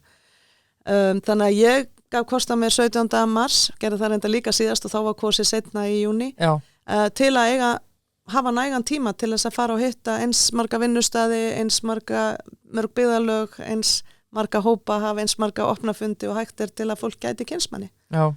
Og ég held að það sé ákveðin vanvirðing þó það gangi kannski fyrir mjög fræga mannesku að gera það sem að fólk kannski þekkir nú þegar að þá finnst mér, ég finna mikil mun á því sem fólk segir mér núna 8 árum síðar. Já. Þannig að ég tel þetta samtala ákveðlega mikilvægt. Já. Til að ég svo mikilvægt að það það sem ég tel að Bessastöðir ættu kannski svo lítið að beita sér fyrir. Auknu samtali og samstarfi milli mismunandi hópa í samfélaginu til að til að byggja upp traust og byggja brýr og byggja þessa framtíð meira saman. Já, algjörlega vel svara. Varandi fórsætakosningarnar 2016, við erum aðeins búin að taka það, þú endar auðvitað í öðru sæti, sigur í kosningarna, samkvæmt mörgum. Enda fyrir óan mikið af frambæðlu fólki, Kóngnum, Davíð Oddssyni, Andra Snæ og fleirum. Enda með 27,9% atkvæða, bara fáránlega vel gert. Búin að segja okkur það út mikil knattspyrnu áhugakona. Hversu mikið keppnisskapið varstu ánægð eða varstu pirruð eftir að úrslit voru tilkynnt? Ég verði að fara í sannleika. Ég var alveg pirruð í svona 3 daga. Já, það ekki, já. En ég var bara pirruð í 3 daga. Ég ætla bara að segja satt. Ég var ekki pirruð yfir útkomunni. Mér leiði í alvöru eins og við værum sigurvegarar og það er náttúrulega rosalega að fá 28% atkvæði frá þjóðinni, sko. Já, og fara frá 1%. Já, einmitt, það var líka bara viðsnúningurinn og það voru allir í framboðinu glaður og þeir allir mættir aftur. Það var líka bara gleðin í framboðinu og bara núna allir sér mér svo margar ungar konur sem að sáu mig fyrst þá eða kynntust mér og þær eru bara, og það er svo mikil gleði og þannig að krafturinn og gildin einhvern veginn voru í lagi. En veistu af hverju ég var pirruð í 3 daga? Ég var eiginlega pirruð í 3 daga yfir þessu með hvað skoðanakannanir leiða. Já, því að þær gerðu það samt örugglega. Þær gerðu það þá og það var, og bara hvað fjölmiðlar leyfa því að leiða. Og ég tel að það sé ekki lýðræðinu hollt. Ég veit að mjög óvinsælt og margir ráðleggja manni að gaggrina aldrei fjölmiðla. Og ég veit að fjölmiðlar eru ofta að vinna bara með, lítinn tíma, lítil fjárráð og þannig að fólk bara daldið að reyna að búa til fréttir kannski ekki við kjör aðstæður. Já, og það þarf að selja auglýsingar og ég skil alveg aðstæðurnar þeim megin.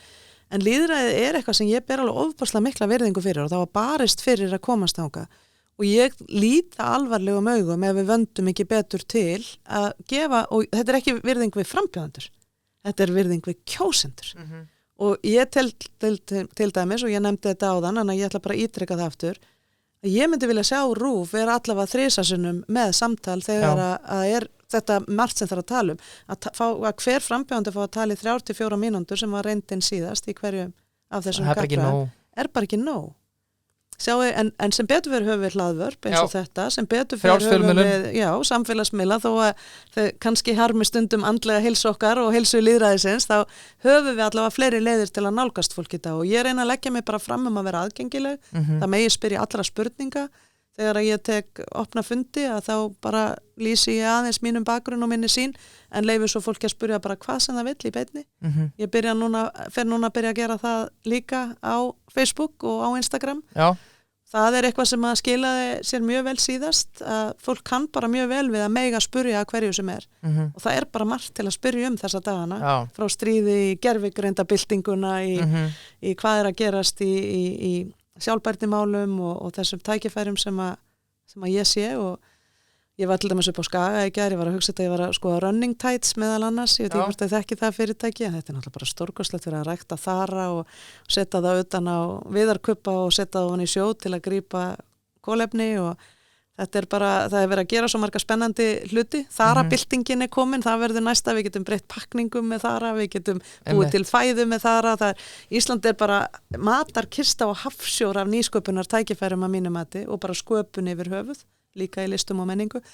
Þannig að ég bara hef svo ótrúlega gaman af þessu samtali og ég verða að viðurkenna að ég var á Skaganum í gær frá klukkan 8 í gærmorgun til 9 í gærkvöldi og ég gat ekki sofnað, ég var svo full af orku frá öllum sem ég hitti og fekk að tala við. Og það svo margt gott að gerast í samfélaginu og ég finn þetta hungur frá fólki að langa til að segja þetta samtali. Þannig að mér heimsæki aftur þessa spurningu þína af hverju ekki bara bjóða sig fram 25. apríl. Það bara ekki nógur tími til að virkilega sjá og sjá hvert byggðalag, eins marga hópa samfélagsins og þú getur gert. Algjörlega. Að því að ástæðan fyrir nefndi þetta að því að núna á öllum kaffistofum og kaffibóðum og svona, þá heyrir maður, já þessi bauð sig fram og snemma og svo framvegis. Já, mér var sagt endalaust síðast að ég hef boðið mig fram á seint, ég boðið mig þá fram 17. mars, en staðreyndin var að það var miklu meir það að fjölmiðlar byrjuðu svo seint að mínum mati, vegna þess að það var þá sem allt fór að ganga. Já, kannski að spyrja út í það, við erum að tala um það að mikið að skoðanakönnunum eins og við ræddum fyrir þættinum, en hvernig myndir þú, ef að þú værir bara yfir fjölmiðlum í Ísland, hvernig ætti fjölmiðlar að gera þetta? Ég held að sé margt sem að megi endur skoða bara í umgjörðinu fjölmiðlaumfjöllun og kosningar og ég til dæmis komst að því eftir kosningarnar síðast, þegar ég var í pyrringskastinu og var svona aðeins að kynna mér, að það víða reglur hvenær þú mátt byrja að birta skoðanakannanir í fjölmiðlum, af því að það leiðandi. Það alveg bara marg rannsakað. Þannig að það víða reglur það. Þannig að ein tillagan hjá mér væri líklega að við myndum reyna að taka fjölda meðmælenda og hafa það í takt við fólksfjölda, sem endurskoðun á kafla í stjórnarskráni forsetan sem við höfum ekki gert. 1500 líklega of lágt því að það var gert þegar fólksfjöldi var svo miklu, en ég fagnaði að þessu margir frambjóðendur, ég ekki á móti því, mér finnst það bara að vera lýðræði, en ég held að sé eðlilegt að haldist í hönd við fólksfjölda. Ég held að það væri áhugavert ef að skoðanakannanir væru teknar eftir að með frambjóðendur fá tækifæri í okkar almenningsfjölmiðli að eiga samtal, þannig að það sé verið að bera saman Má ekki bara segja epli og epli ég var einmitt að hugsa hvaða líkingamál væri best konur sem að kalla sig epli ekkert endilega ánægja með það og ég örugglega einn þeirra, ég var að reyna að hugsa eitthvað betra, en sé verið að bera saman fólk á jafningjagrundvelli kannski það sem ég myndi vilja segja, ekki bara hver hefur aðganga því að þeir eru með þekkt nafn eða því að þeir eru í hlutverkum sem að kemur þeim í fjölmiðla. Ég veit frambjóðendur sem eiga erfitt með að ná í þessi meðmæli núna og fá ekki kannski verðskuldaða athygli fjölmiðla vegna þess að það eru bara skoðanakannanir sem setja það út á kortinu nú þegar. Ég fekk mín meðmæli hratt og þarf ekki að hafa áhyggjur af því að ég hef þó aðgengi, en ég ekki búin að vera í fjölmiðlum síðustu 6 ár meðan kannski aðrir hafa verið það, þannig að ég ekkert hissa þó að mitt nafn kom ekki fyrir einstert út fyrir en fólk hafi fengið fleiri tækifæri til að sjá mig.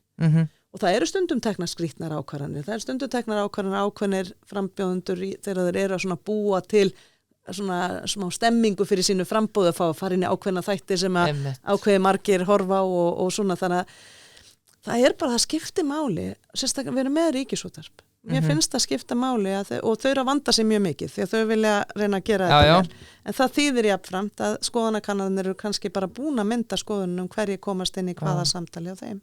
Algjörlega. Bara eitt með skoðanakannar sem ég langar að koma að því að eins og þú segir kollegar okkar, bræður og systur í fjölmiðlabransanum öll vonandi að gera sitt besta. Ég heldur sé að gera það, já. En það má alveg, sko, þetta svona smá eins og spá fyrir eldgos, sko.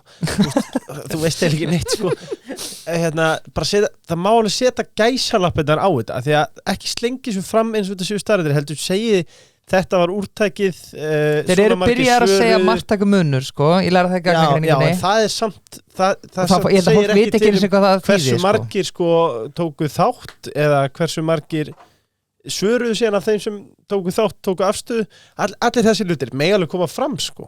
Já, og kannski ættu við bara að skora á einhvern fjölmiðla að tala eins við aðferðafræðinga í kringum kannanir. Einmitt. Það væri bara áhugavert út af fyrir sig að velta fyrir sér því að það er svo misjöfn aðferðafræði sem verið að nota og ég hef séð mikla umræðu bara á alþjóðavettvangi bara kannanir yfir höfuð, ekki endilega hvaða leiðandi hlutverkar hafa, bara hversu mikið forspárskildi þær hafa.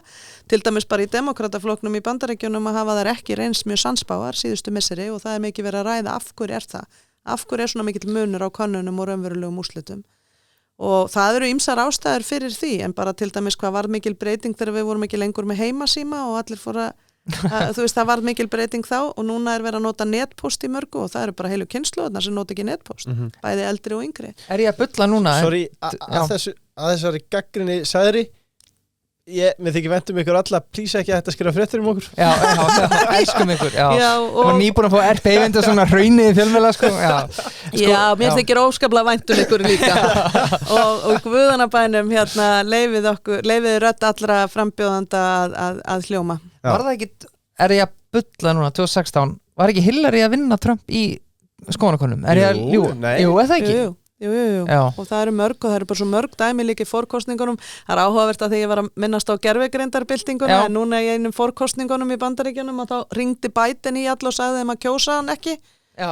Og nema það var gervigreindin, sko. Þannig að við erum alveg komin líka á hættulega tíma þannig að ég veit ekki hvort einhver muni nota þetta núna. Þetta er þetta rosalegt vopn. Þetta gerðist núna bara fyrir 2 mánuðum í Bandaríkjunum þannig að það þarf aðeins að vanda sig og kannski bara getum við ekkert sett ábyrðina á fjölmiðla, kannski er það ósanngjarnt og ég held reyndar að það sé ósanngjarnt, við verðum eiginlega að taka bara ábyrðina sjálf. Það eru allir frambjóðendur með vefsíður, það eru allir með samfélagsmiðla, það eru allir að fara í hlaðvörp, það eru allir að fara í útvarpsviðtöl og sjónvarpsviðtöl og það er alveg hægt að mynda sér skoðun með því að bara gefa sér, já þú þarft ekki að gefa þér mjög langan tíma. Nei, algjörlega. Það þarf ekki að kynna sér 70 og eitthvað.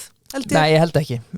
Sko, næsta spurning og næsta umræða, hún er í boði Búdvar, 0,0%. Vá, Búdvarinn maður.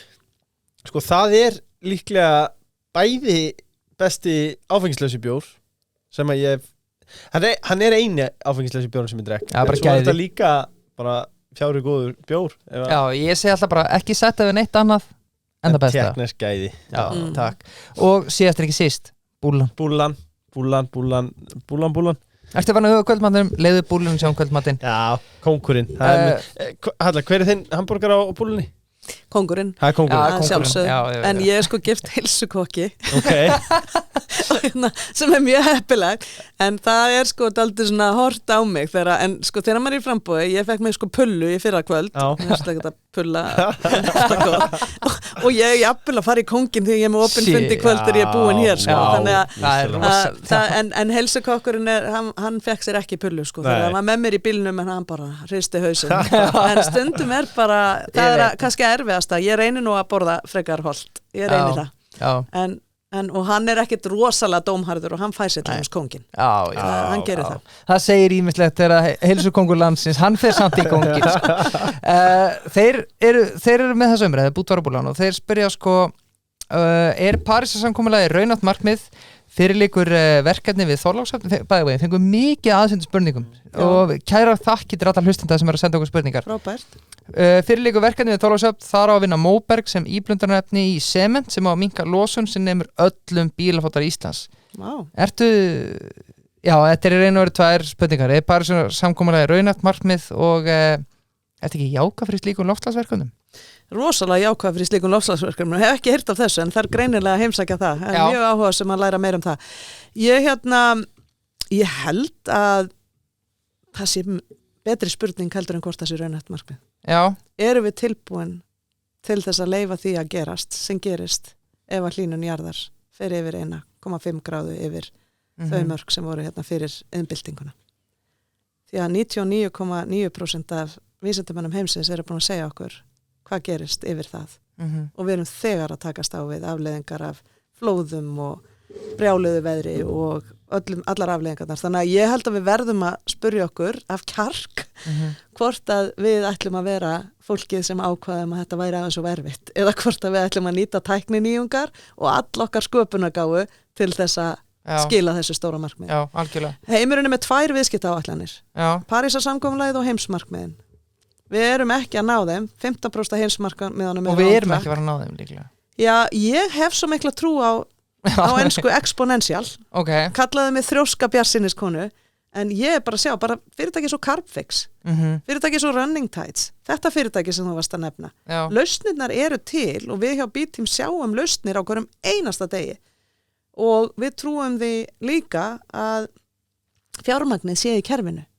Það sem vantar til þess að við skiljum þessu er forysta, leadership. Já, klart. Það er það sem vantar.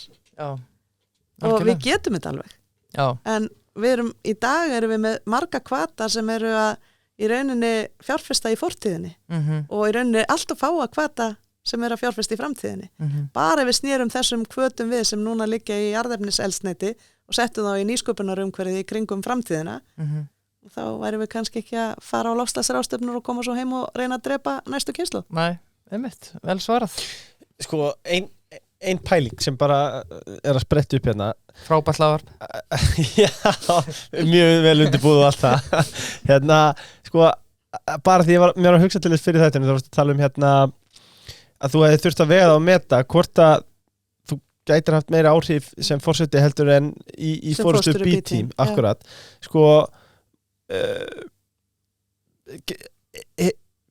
getur þú lýst því aðeins fyrir okkur, hvaða völd hefur forseti Íslands? Já. Mjög góð spurning vegna þess að við höfum heilmikið áhrifavald í B-Team meira en formlegt vald en munurinn er að í B-Team eru 15 forstjórar sem að reka stór fyrirtæki og geta virkilega þegar þeir breyta, fengið aðra til að breyta og hafa verulega áhrif á stjórnvöld til góðs í þessu tilfelli það fullt af forstjórum sem er að hafa neikvæð áhrif á stjórnvöld og svo fullt af fólki það er bara að hlusta á raddir okkar og við erum búin að hafa áhrif á loftslagsráðstefnum og annars staðar til góðs og erum við erum að byggja upp mikið hugrekki og kraft í kerfinu. En hér er bara staðrendi málsins. Þjóðarleiðtogar hafa ákveðna tegund af áhrifavaldi og forseti Íslands hefur miklu meira áhrifavald heldur en við áttum okkur á. Það skiptir máli þegar að þjóðhöfðingjar, sérstaklega í heimi þar sem að þjóðhöfðingjar stórríkja eru bara einhvern veginn komnir í stríð, get ekki lengur talað fyrir ákveðnum gildum sem að við á Íslandi getum gert. Það skiptir máli þegar að lítil þjóð er til fyrirmyndar fyrir aðra. Ég kalli þetta stundum flóna sem að hoppar hliðin á fílnum, gerir eitthvað og sýnir að eitthvað sé mögulegt. Auður Kapital var svoleiðis hugmyndafræði hjá okkur ef við myndum búa til hugmyndafræði fyrir fjármálafyrirtæki sem byggði á ábyrgri arðsemi, myndum við hafa áhrif á hvað bankarnir færu að tala um og gera í framhaldinu. Og já, við gerðum það. Bara með því að lifa af efnahagshrunni þá vorum nýjar og góð tímasetning en við breyttum höfðum heilmikil áhrif. Það var að fara að tala um umhverfisfélagslega og stjórnarhætti sem hafði aldrei verið talað sem að við vorum fyrst með á Íslandi og að kynja hlutfull í stjórnum skiptum mála og svo framvegis.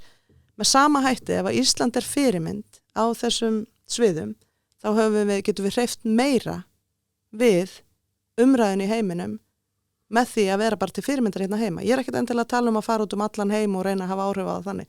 Heldur bara að sýna hvað er hægt hér, eins og við gerðum með jarðvarmanum, eins og við gerðum þegar við kusum Vigdísi. Eins og við gerðum þegar við tókum upp feðraorlof. Það er enn verið að tala um það allan heim. Eins og við gerðum þegar við heldum fundin milli Reagan og Gorbachev og þeir byrjuðu að samtalið að enda kaldastríðið.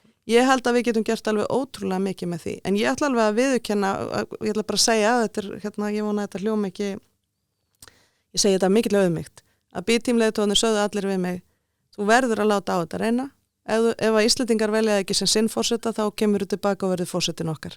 mér líður ekkert eins og ég verði eitthvað í slæmu málum eða hafi verið í slæmu málum hjá Bíti, mér að gera frábæra hluti en mér líður eins og okkur skorti mjög þjóðhöfðingja sem setja mál á dagskrá í heimi þar sem stórveldin hafa engan trúverðuleika lengur. Nei, þetta kemur á punkt sko, og þú nefnir líka Vigdísi að því að við höfum átt sko nokkra forseta sem að flestir hafa staðið sem prýði en þó verið mismunandi eins og þeir hafa verið margir. Vigdís einmitt verið kannski leiðandi og látið í sig kveða. Sko Guðni búin að gera margt vel en kannski ekki sko hefur kannski ekki heyrst jafn mikið í honum ef við berum að saman með Vigdísi.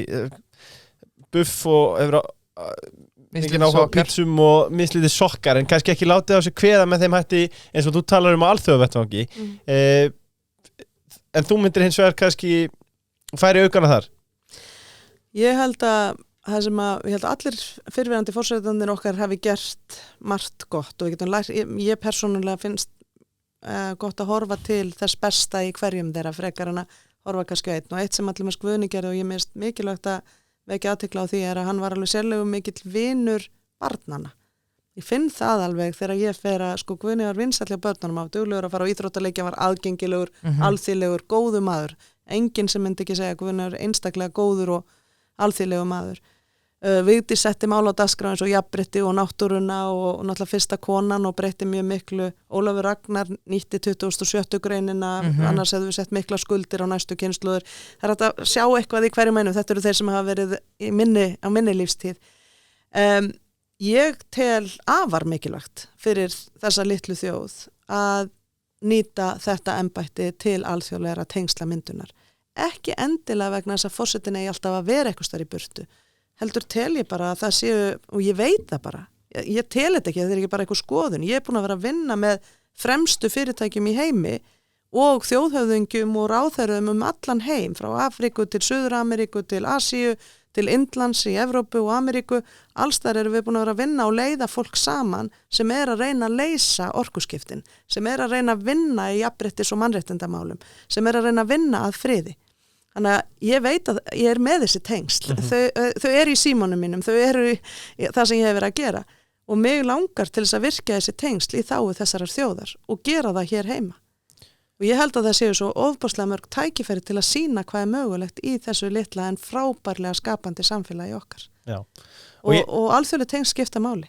Ekki spurning. Við eigum eftir að vera svo bjartur í sumarhúsunum og lepja dauðan og skel ef við ætlum ekki átt okkur á við hver öðrum háð. Nei, og ég held að þú erðir flottur sendiherra íslensku þjóðarinnar í þeim efnum. Og ég vildi alls ekki hallmæla Guðna okkar, hann er einmitt bara mjög góður í sínu en kannski það sem ég vildi nú sagt það var kannski ekki svo atkvæða mesti í alþjóðlegum málum.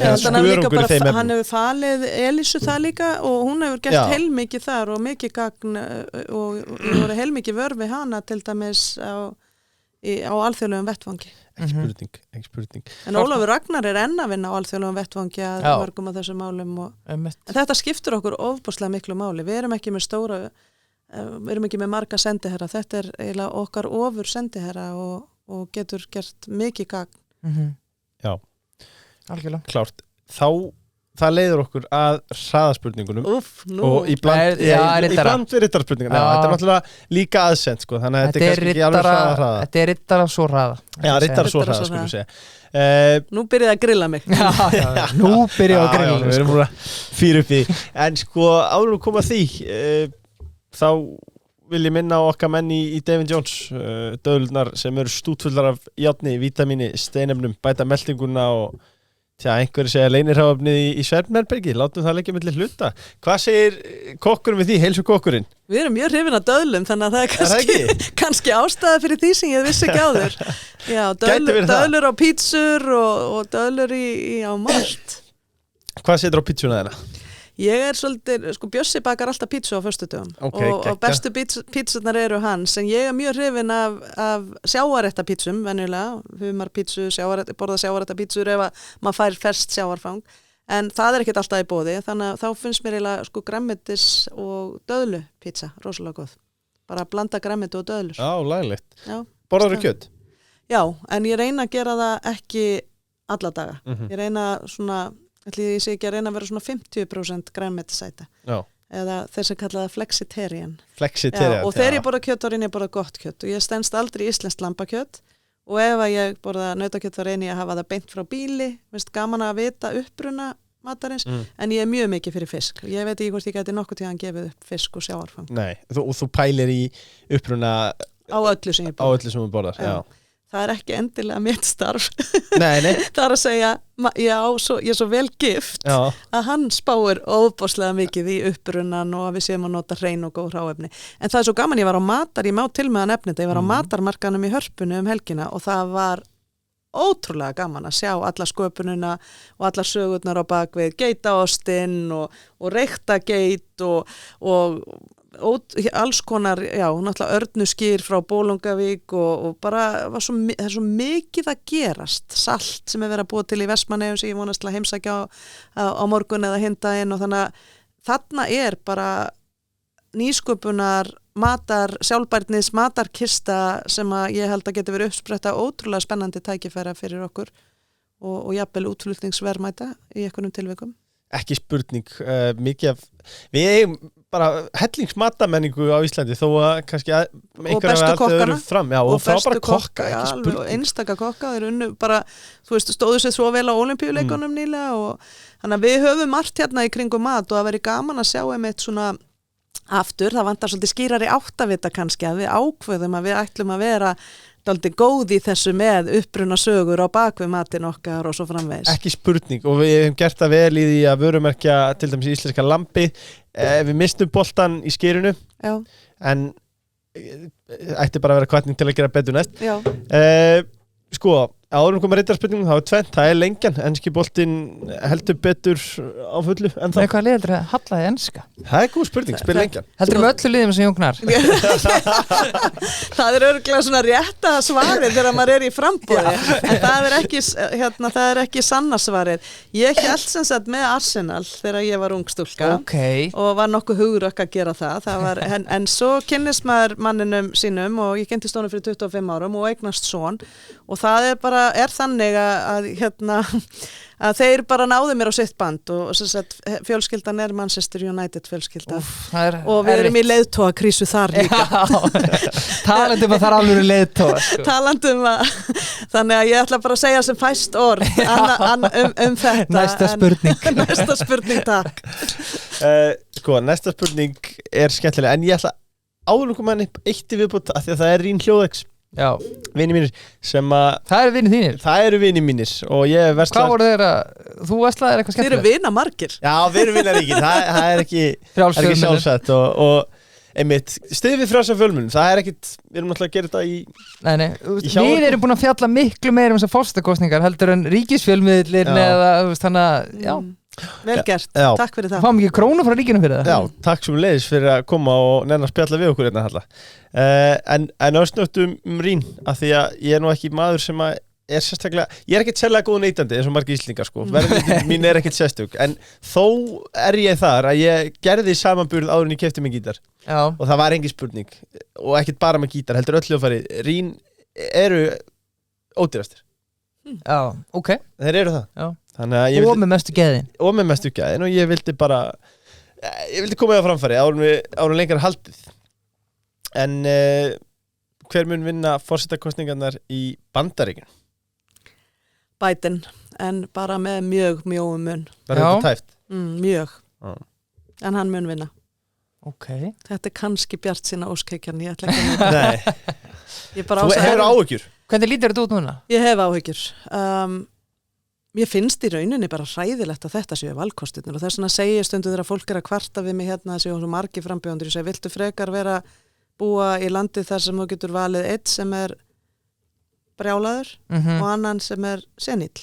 Já. Þú veist, þetta er eiginlega bara frekar dapurt og ég lengi vel, og þú heyrði mig nú segja það held ég þegar ég kom í heimsókn til ykkar að ég lengi vel vonaði og held aðeins í veika von ennþá að það sé ekki öll von út enn að þetta verði ekki þeir tveir. Nú, ok, já. Og það gæti gerst og það er mjög spennandi ef að svo færi en ef að þetta eru þeir tveir að ef að Trump vinnur aftur, að maður sem búin að komast upp með glæpin og glæpina að hann mun bara, það mun ekki halda honum neinn bönd, þannig að ég held að það sé bara mjög hættuleg staða og fyrir allan heiminn, ekki bara fyrir Bandaríkin sko. Algjörlega, svo við tökum þetta bara aðeins að þetta er mjög áhugavert að ræða þetta og Halla þekkir þetta vel, en láta kjósendur blekkja sér tvisvar eða náði hann að gera eitthvað 2016-20 sem að lætur kjósendur halda að hann sé maðurinn eða þú veist, nær hann aftur að fara á sömu tuggunni? Þetta er nei það er alveg magnað eftir því sem hann er sóttur meira til saka, þeim mun meira hækkar í kosningasjóðum hans. Já. Og þetta er náttúrulega bara svo skrítið, en hann vinnur náttúrulega á því og það verður að gefa manninum alveg kredit þar sem hann má eiga kredit. Já, klárt. Að hann sér vanda sem að var búið að vera byggjast upp í Bandaríkjunum í langan tíma sem að demokratar bara sá ekki. Og það er að það var bara alveg ótrúlega óanægja með kerfið og elituna og það var bara brotið kerfið. Það var bara fullt af fólki sem var að missa störfin, sá ekki hvernig það ætla að setja börnin sinni í háskóla, sá ekki hvernig það ætla að sjá fjölskyldunni sinni farborða, ekki með heilbrigðisþjónustu. Þetta var bara búið að hóla svolítið middle class að innan í Bandaríkjunum og hann átta sig á því að það er búið að lengi að draga úr mátt menntakerfisins, það er búið að vera að draga kosningamörkin þannig að og gera kosningaumgjörina þannig að það er erfitt fyrir marga að kjósa, sérstaklega minnihlutahópa og fátækara fólkið. Þannig að hann bara sér að hann getur farið með nokkra einfalda frasa eins og Make America Great Again, eins og það sé hægt að fara tilbaka í greatness, ég held að það sé hægt að fara áfram í greatness en það fer ekki tilbaka, en allavega hann spilar inn á þetta ótrúlega vel og það hefur ekkert breyst að þessar samsæriskenningar og þessi óanægja sem kraumar þarna, hans stofn er bara mjög tryggur.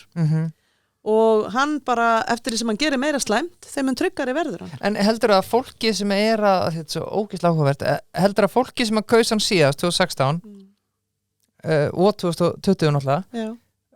Hann er ekki búin að missa neitt eða hvað? Nei, hann er ekki verið búin að missa neitt og heldur bæta í og meiri segja bæta í og þarna hefur til dæmis stuðningur Bandaríkjanna við Ísraelsstríðið líka sko unni gegn Biden og unni aðeins með Trump. Það er svart fólk af latneskum uppruna og hópar sem voru alls ekki að hafa færst til hans. Þannig að þetta eru mjög skrýtnir tímar. Ég held í stuttumáli sé þetta fólk er búið að missa trú á kerfinu. Já. Að samfélagsáttmálinn er svo rosalega brotin að þeir vilja frekar mann sem að talar hræðilega og við alla og haga sér ekki þannig að það seti fyrirmyndar en er líklega til að brjóta kerfi að þeir vilji það frekar heldur en eitthvað sem þeim finnst vera kerfiskall. Þetta er svolítið sorglegt og nú er ég ekki ég er bara hlutlaus í stjórnmálum en ég horfi bara á þetta svoleiðis en Biden er að mörguleiti búin að standa sig mjög vel, efnahagslífið stendur að mörguleiti mjög vel í Ameríku, hann er búin að taka þessi stóru hugrakku ákvarðanir Inflation Reduction Act og setja mikla peninga inn í kerfið og það gengur í sjálfu sér vel.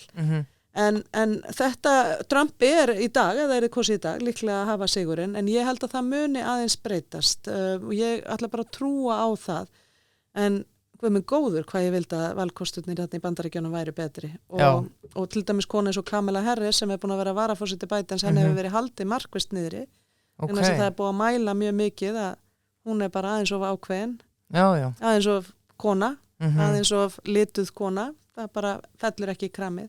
Nei. Sem er sorglegt þegar ég vissum að ég segi nú bara hún er ekki bara mjög öflug? Hún bara gríðarlega öflug en þarna við erum bara ekki komin lengra en þetta þannig að þetta er sorgleg staða og þetta er ekki bara Ameríka, þetta bara hefur mjög mikil áhrif á stöðuna í heiminum og við erum komin frá því að vera með svona unipolar heim þar sem Bandaríkin voru the hegemon og hjálpuð að verja vestrængildi og lýðræðið og allt þetta en eru búin að missa allan trúverðuleika í því og núna erum við náttúrulega með Putin og Xi og Evrópusambandi sem er svona svolítið að reyna að finna sinn styrk. Vitum ekki, það eru 17 stríði í Afríku, við ræðum það ekki alltaf. Nei, við tölum það gleymist og við vitum að Tævan er tifandi tímasprengja þannig að þetta eru mjög viðsjálfverðir tímar og það mun ekki hjálpa held ég að Trump verði forseti, ég held að það mun auka á tókstreituna sem að reynda Biden hefur alveg haldið til streitu á milli Kína og Bandaríkjanna. Ég held að það muni, það er eiginlega engin góð útkoma úr þessum forsetakostingum í Bandaríkjanum. Ég held að verði ósátt það alveg sama hvernig það er fara. Sko, eigum við að skipa okkur í lið með Bandaríkjanum? Við erum að gera þetta. Og held að því, Ég er reyndar þeirra skoðunar að við sem þjóð eigum að skipa okkur við eigum alltaf að bara velja frið og reyna aldrei að skipa okkur í lið. Ef að reyna að vera hlutlaus?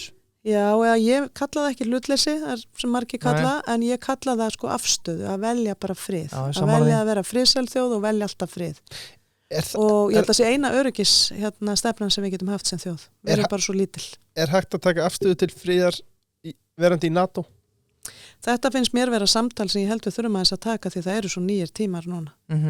En ég allavega myndi vilja, ég trúi alveg á vestrænt samstarf og við erum í NATO. Ég hefði til þess ekki viljað að við samþyktum án umræðu að við værum að fjárfesta í vopnum.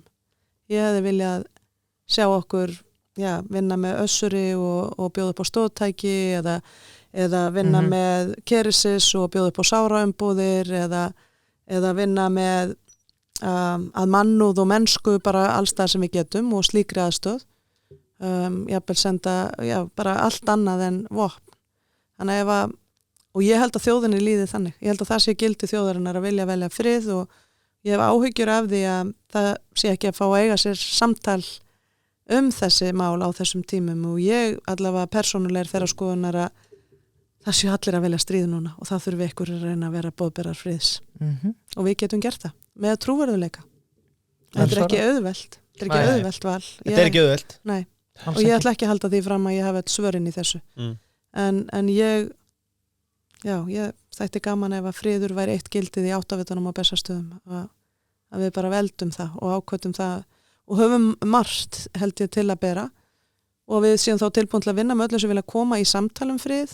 Við séum tilbúin alltaf til að sýna mann og mennsku og styðja við það eftir mætti en að við bara drögum línuna þar. Já. Þannig að ef við ætlum að vera í samstarfi að þá bara semjum við að gera það á grunni friðar og mannúðar en ekki þáttöku öðru leyti í stríði. Þáttöku. Algjörlega. Við höldum áfram. Mikið af spurningum sem við fengum.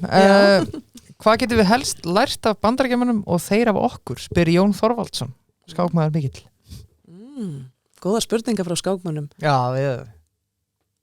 Ég hef alltaf sagt að Bandaríkjamenn eru ótrúlega góðir í að byggja undir styrkleika og efla styrkleika. Það er svona, á ensku kallaði þetta recognizing excellence. Veita styrki og viðurkenningar og lyfta upp styrkleikum. Svo mikið að fólki finnst þetta stundum væmið eða mikið rós eða eitthvað svoleiðis. En ég bara man svo eftir sig, ég fór sem skiptinni með þetta, komið svo óvart að ég hafði alltaf svona hálf falið að ég var ágætis nemandi. En allt í hennu var ég komin í, þú ert mjög góð, þá getur þú farið í heiðursbekk eða þá getur þú á svona einhvern veginn reynt að lyfta undir það sem maður var góður í og styrkja það. Já. Og ég hef óbærslega trú á því, þannig að ég held við getum lært það. Ég held að það sé aldrei í kultúrnum, að það sé allt mögulegt ef þú vinnur með styrkleikana þína. Hvað getur þeir lært á okkur? Næstu því allt. Ekki heilan hellinga? Næstu því allt. Hversu hugrökk við höfum verið í að vinna með náttúruauðlindirnar, hversu mikil jafnréttisþjóð við erum og hversu kraftmikil við erum út af því. Frið, samheldið og skapandi samfélag. Það er ekki mikil samheldni í Bandaríkjunum í dag. Nei, alls ekki. Og sjáu þið bara hvað gerislands hér að því að maðurinn minn er Grindvíkingur þegar Grindavík lendir í þessu eða þegar Súðavíkur hlutirnir gerust eða ég get haldið áfram þegar ræðilegi hlutir gerast hér þá einhvern veginn mætir samfélagi til leiks og við hugsum fólkið okkar og við hjálpum. Kannski ekki alltaf eins vel og við vildum gera en við hjálpum. Það brenna heilu borgirnar í skógareldum í Kaliforníu og fólki verður bara heimilislaust.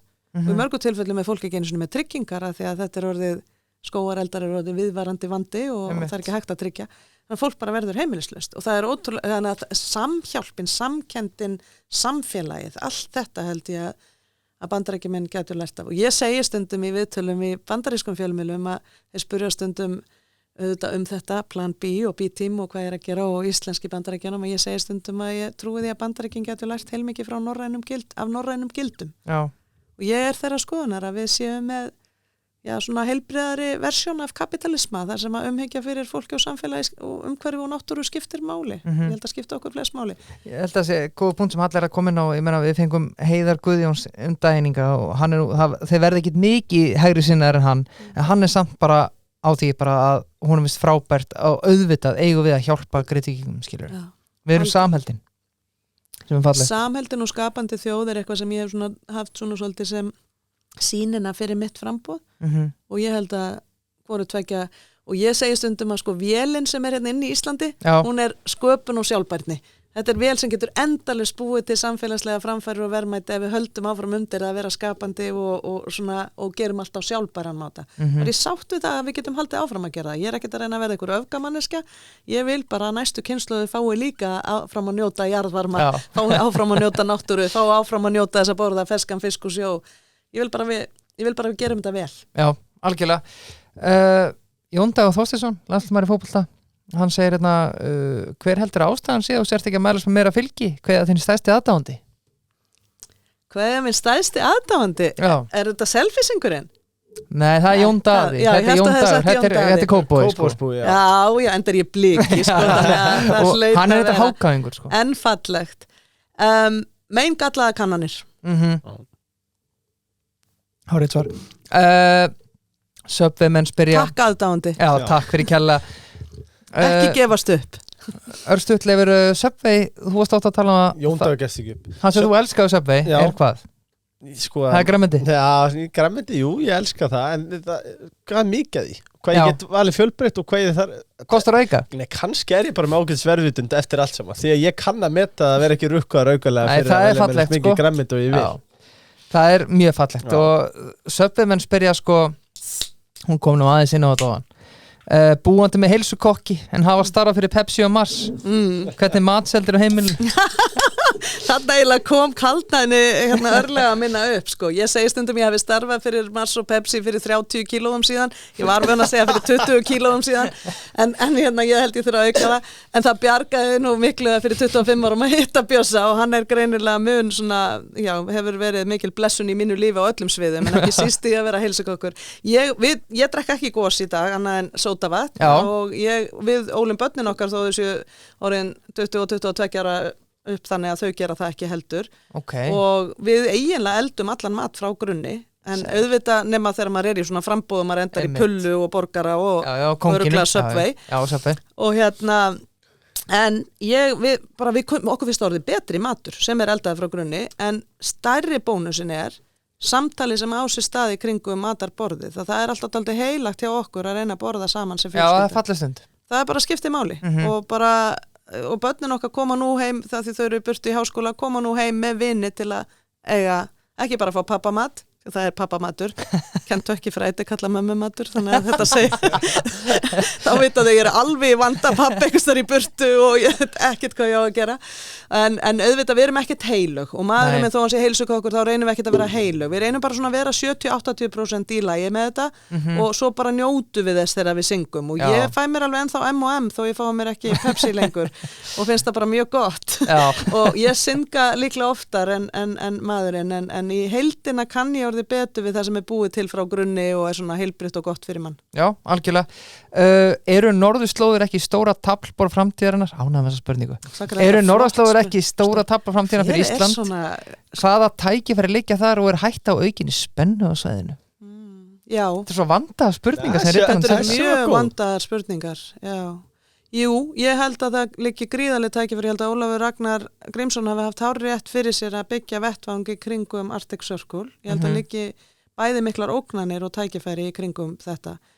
Ég myndi segja að siglingaleiðin sé að opnast, sé risa tækifæri, en þessi bránun sem eiga sér staða á norðurslóðum að það ekki fyrir sig að það mun ekki koma stór vandamál með því. Fyrir okkur meðal annars, hækkun sjávar, yfirborðs, jafnvel, bakteríur og annað sem að geta farið á kreik, það margt sem ógnar þarna líka. En þarna erum við með mjög strategiska stöðu og þetta einmitt ástæði þess að ég vil að við veljum frið. Já. Ég held að eina varnarstefna Íslendinga sé að velja frið og við skiptum svo miklu máli út að lega okkar lands meðal annars út af þessu að það vörnin okkar. Það ekki, við erum bara of smá til þess að geta valið aðra leið, tel ég. En þarna líka mikil tækifæri, en flókin tækifæri. Og við þurfum að hugsa, þarna önnur ástæði fyrir að ég tala svo mikið fyrir langtíma sín.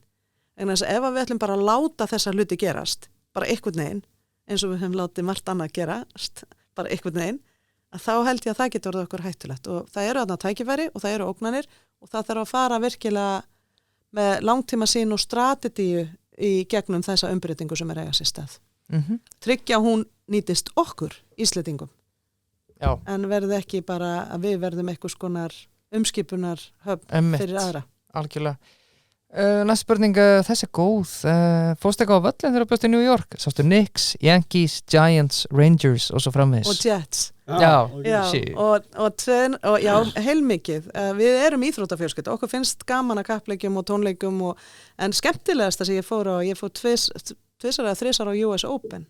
Geðvikt. Og það bara með allra skemmtilegasta sem að ég bara svo ótrúlega skemmtilegt að fara á tennisleiki. Ég hafði bara aldrei farið áður og svo var mér bara boðið bara á suma, bara þegar Serena Williams tapaði fyrir japansku en mann ómúlega nafnið hennar núna þetta er vandræðilegt. Þetta er nafnið hennar, já, en það samt svona, en allavega ég sá ótrúlega Naomi Osaka já, Osaka, það var Osaka sem ég var inn að muna og þannig að ég bara búin að njóta þess að hafa verið búsett á stað þar sem mikið svona í boði.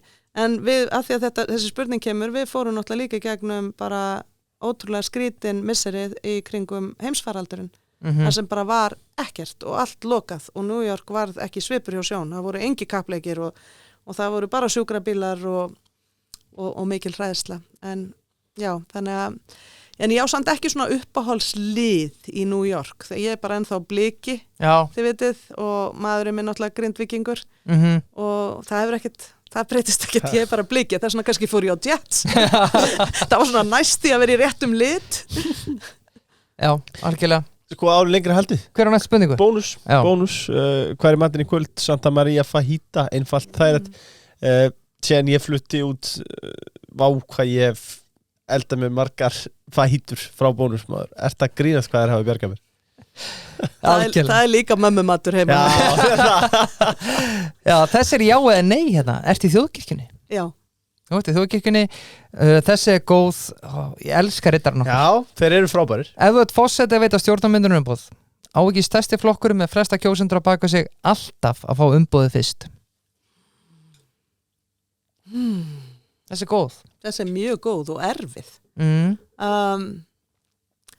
Ég held ég myndi segja líklega. Ég held að það geti myndast aðstæður þar sem að það er ekki 100% rétt. Já. Og ég myndi allavega vilja áskilja mér það að ég er ekki viss að það séu svart-hvíta reglur í stjórnarmyndun.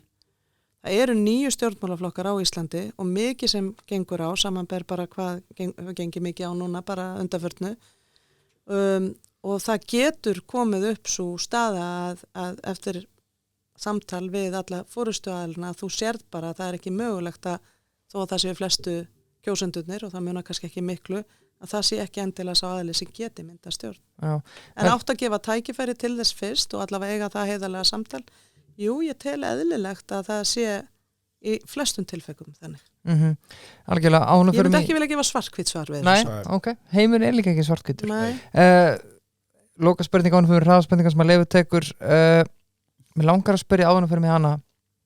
Er þetta frumherspurningin? Já, þetta er eiginlega frumherspurningin. Ef með 4 eða 5 í endastaf, rifðuð í gang, drifðuð skoðun. Sko stjórnarmyndunumboð, talandi skraut og fjæðurir og eitthvað. En er það ekki smá, er stjórnarmyndunumboð eitthvað?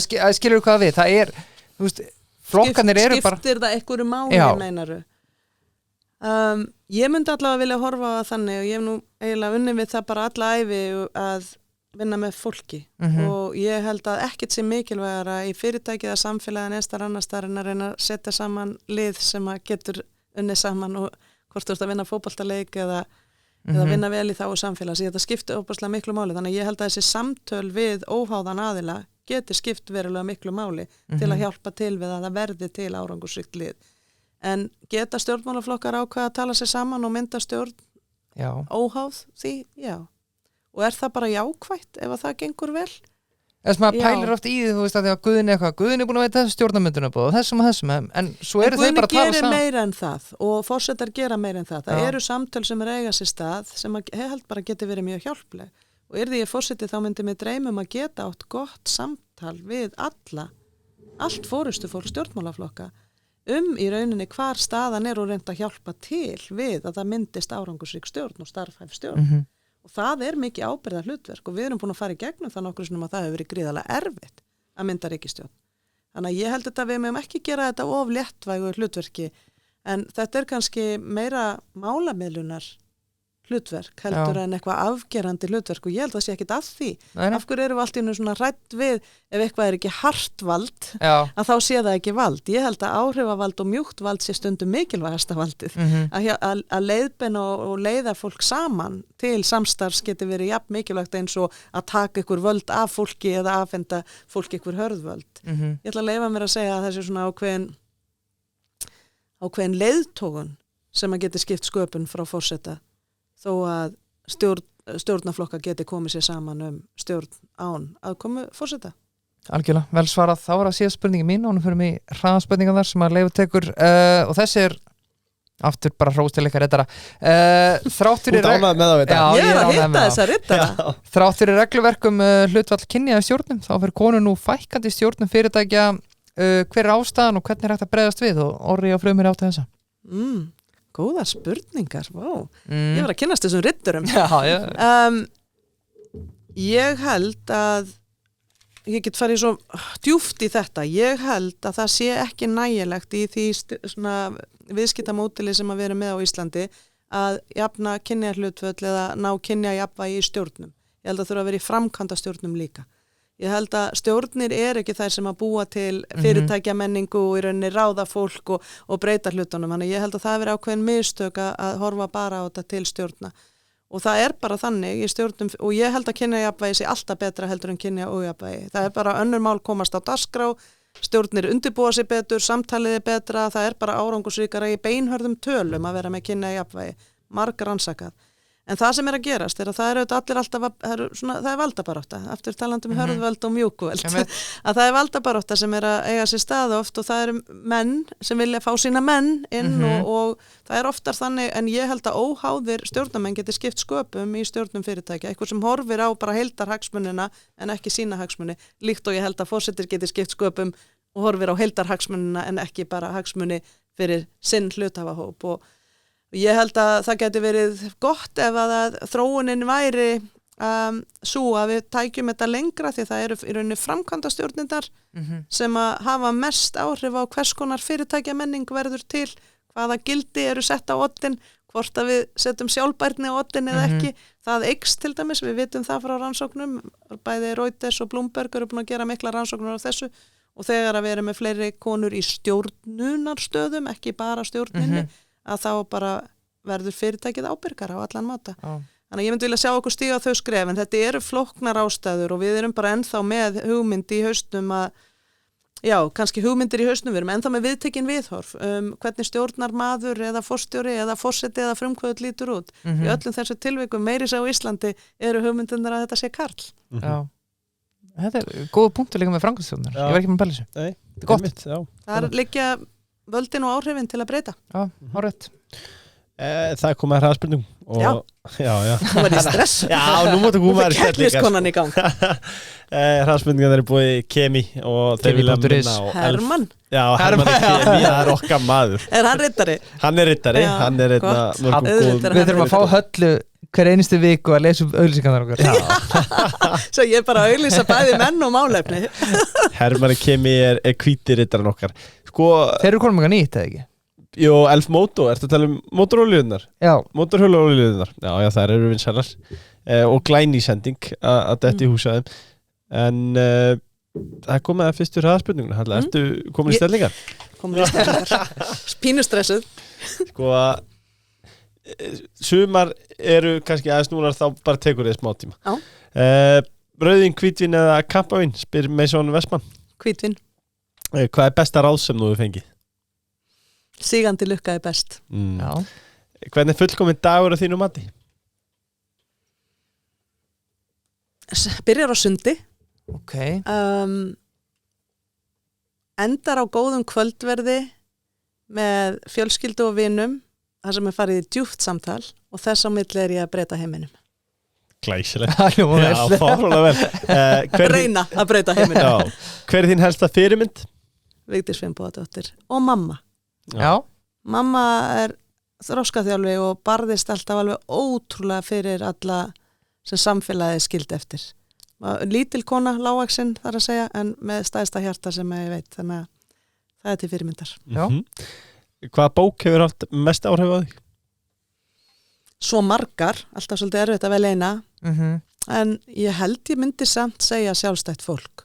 Já. Sonur minn heitir Tómas Bjartur, eftir Bjarti í Sumarhúsum, af því að ég held að ég hafi lært af þeim karakter, nú veit ég ekki hvort að Halldór Laxness hafi ætlað að kenna það, að við erum hvort öðru háð.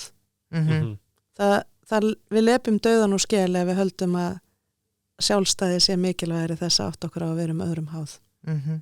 Já, það. Áttu rafmagnsbíl, spila bit? Hybrid. En ef hún verður fósetti þá vitum við hvað gæti gerst. Aldrei að vita. Ætlum að fá eitthvað að ráða það. Og fara afslátt. Já, hlýtur að vera rosa góður afsláttur. Já, ekki spurning. Hvaða ferska grænmeti færðu þér á Subway? Rauðar paprikur, tómata, ég fæ mér ekki kál. Nei. Vá, það er þetta rosa. Ég er gleina að fáum. Það er svolítið löng saga. Ég er ekki að kenna Subway þetta. Tökum sér þáttum það. Það verður bara sér þáttur. Ég vektist einu svona vondu káli bakbókaferð í Mið-Ameríku og ég svona forða svolítið kál á almennings. Anskotin, ég hef ekki þurft að heyra þetta. Þetta var ekki nógu gott. En já, gúrkur. Já, alltaf, ætli það sé ekki svona bara þetta. Já. Og lauk. Rauðlauk.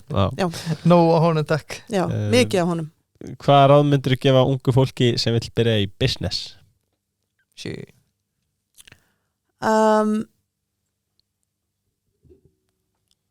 Að bara byrja. Já. Að æfa sig og bara óttast ekki að það takist ekki, því að þá bara lærir eitthvað sem þú tekur með þér í næsta. Að bara þora að láta vaða. Ég hef þá trú að allt sem að við brettum upp ermarnar og gerum verða okkur til gagns. Við sjáum það kannski ekki alveg að það misheppnast strax, en svo horfum við öxl og segjum við þessi mistök þarna, ég gerði þau til þess að vita núna að ég ætla ekki að gera það aftur. Ég valdi vitlausan samstarfsfélaga eða fjármagnaði mikið nóg eða tók rangt fjármagnin eða eitthvað annað. Bara byrja. Já. Láta vaða. Þetta er gott ráð. Ef þú getur breytt einu í heiminum núna, hvað væri það? Að konur væru allavega helmingur öllum í forystu. Já. Hvað 3 orð lýsa þig best? Heiðarleg, hugrökk og ég held hlý. Það er ekki allir sem sjá það. Já, ég get alveg tekið undir eftir þetta kvöld, sko. En ég held ef að fólk kynnist mér þá sér það held ég. Já.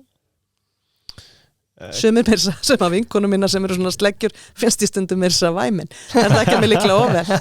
Ég held að það finnist ekki mjög mörgum í væmin. Sko, já, 3 hraðspurningar eftir. Sér réttur í eldhúsinu? Eða út stödd í bónus? Sem ég elda. Já, sem þú eldar, sko. Kallinn er einhvers staðar í burtu. Þetta er svo vandræðilegt. Eina eiginlega sem að ég elda í eldhúsinu er að brúna kartöflur, af því að hann myndi aldrei gera það. Þannig að jólin og páskana þá brúna ég kartöflurnar og fyrirgefið ef hann er ekki heima þá eru þær forsónar, þú veist, eitthvað bæjar eða eitthvað svo. Ef hann er heima þá síður hann fyrir mig en ég sé bara að brúna þær. En sko það var alveg eitthvað meira sem ég kunna að gera áður en ég er bara heiðarleg. Þetta er bara það líklegast, en einstaka sinnum bý ég líka til pasta og það er þá afgangapasta því ég er mjög á móti matarsóun og maðurinn minn, hann er svona vill alltaf gera allt svo rosalega gott og rosalega fallegt og allt verður að vera svo góð hráefni. Ég get sulla saman í svona afgangapasta og börnin slafraði svo alveg í sig og mér finnst það mér sem bara dálítið gott. Kannski getið þú og þá hendi ég einhver. Kannski getið þú nota matinn sem að fætti spillis út að vera núna með fría skólamáltíðir í pastaðist. Ég gæti örugglega gert það, ég er ekki viss ég myndi vilja það. En vitið að við hendum 40% af mat. Já, þetta er bara að fara að aukast núna. Þetta er eins og 3. stærsta landið ef við tölum loftslagsáhrifin, sko. Þannig að þetta er mjög alvarlegt, þannig að við verðum að fara að breyta því. Og sömu mat hendum við bara þegar hann er ljótur. En hann getur alveg verið bragðgóður þá hann sé ljótur. Amen. Sorry, þetta var allt á land. Nei, þetta var mjög gott að koma þessu að. Hvernig hægstu næst að fara bíliðin í skoðun? Úff! Ég veit það ekki. Eina sem ég veit er bara, ég er ennþá á nöglunum að því að við erum búin að vera að fara út á land og það er búin að vera bara hálka og brjála og ég veit að maður á að vera farin á nöglunum. Ég veit ekki hvenær ég á að fara með næstu skoðun. Er þetta ræðilegt? Er þetta áhugavert, getum tekið frumir hérna. Það er verið að banna fólki að vera núna á nöglum. Er það að horfa á veðrið úti? Er ekki bara allt í lagi sem nöglum? Það var snjókoma þegar ég keyrði hingað, þannig að hérna, og ég er að fara austur fyrir fjall og til Vestmannaeyja og tekur þá sumadekjunum. Ég treysti mér ekki, miðað við færðina þegar ég kom að Vestfjörðum, ég treysti mér ekki til að taka það afstans. Nei, eðlilega ekki. Það er komið að loka spurningunni. Vá. Já, takk kærlega fyrir þessa kvöðsund, Halla. Búið ekki að sömuleiðis. Og sem allra best.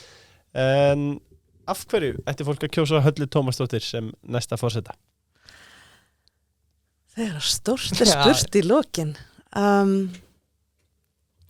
Vegna þess að ég mun leggja mig alla fram að vinna með þjóðinni í að búa til skýran áttavita þar sem að bara gildi þjóðarinnar eru höfð í hávegum og helst byggja þennan áttavita á Bessastöðum þannig að gildin bara lýsi út á hafið og allir sjáu þau og minni á þessi gildi alltaf. Ég mun leggja mig fram að byggja brýr á milli hópa og kynslóða við að taka á stórum umbreytingarverkefnum sem að við sem samfélag þurfum að ráðast í ef við viljum nýta tækifærin og takast á við mögulegar ógnanir sem að blasa við og ég mun gera þetta til þess að búa til betra samfélag fyrir börnin ykkar og þar að leiðandi betri heim fyrir börnin allstaðar því að kynslóða jafnrétti er í hjartan á mér og ég trúi því einlægt að það eigi engin að við þurfum að fortsetta að halda sem hugsar hvaða heimur býður eftir ykkur og börnunum ykkar og það, svo vinna hefst í dag og ég gef kosta mér til þess og ég geri það af allri einlægni þannig að ef að það hljómar vel þá er ég ykkar frambjóðandi. Halla Tómasdóttir, takk kærlega fyrir kvöldi. Takk fyrir. Takk fyrir mig, gaman að koma til ykkar. Takk kærlega.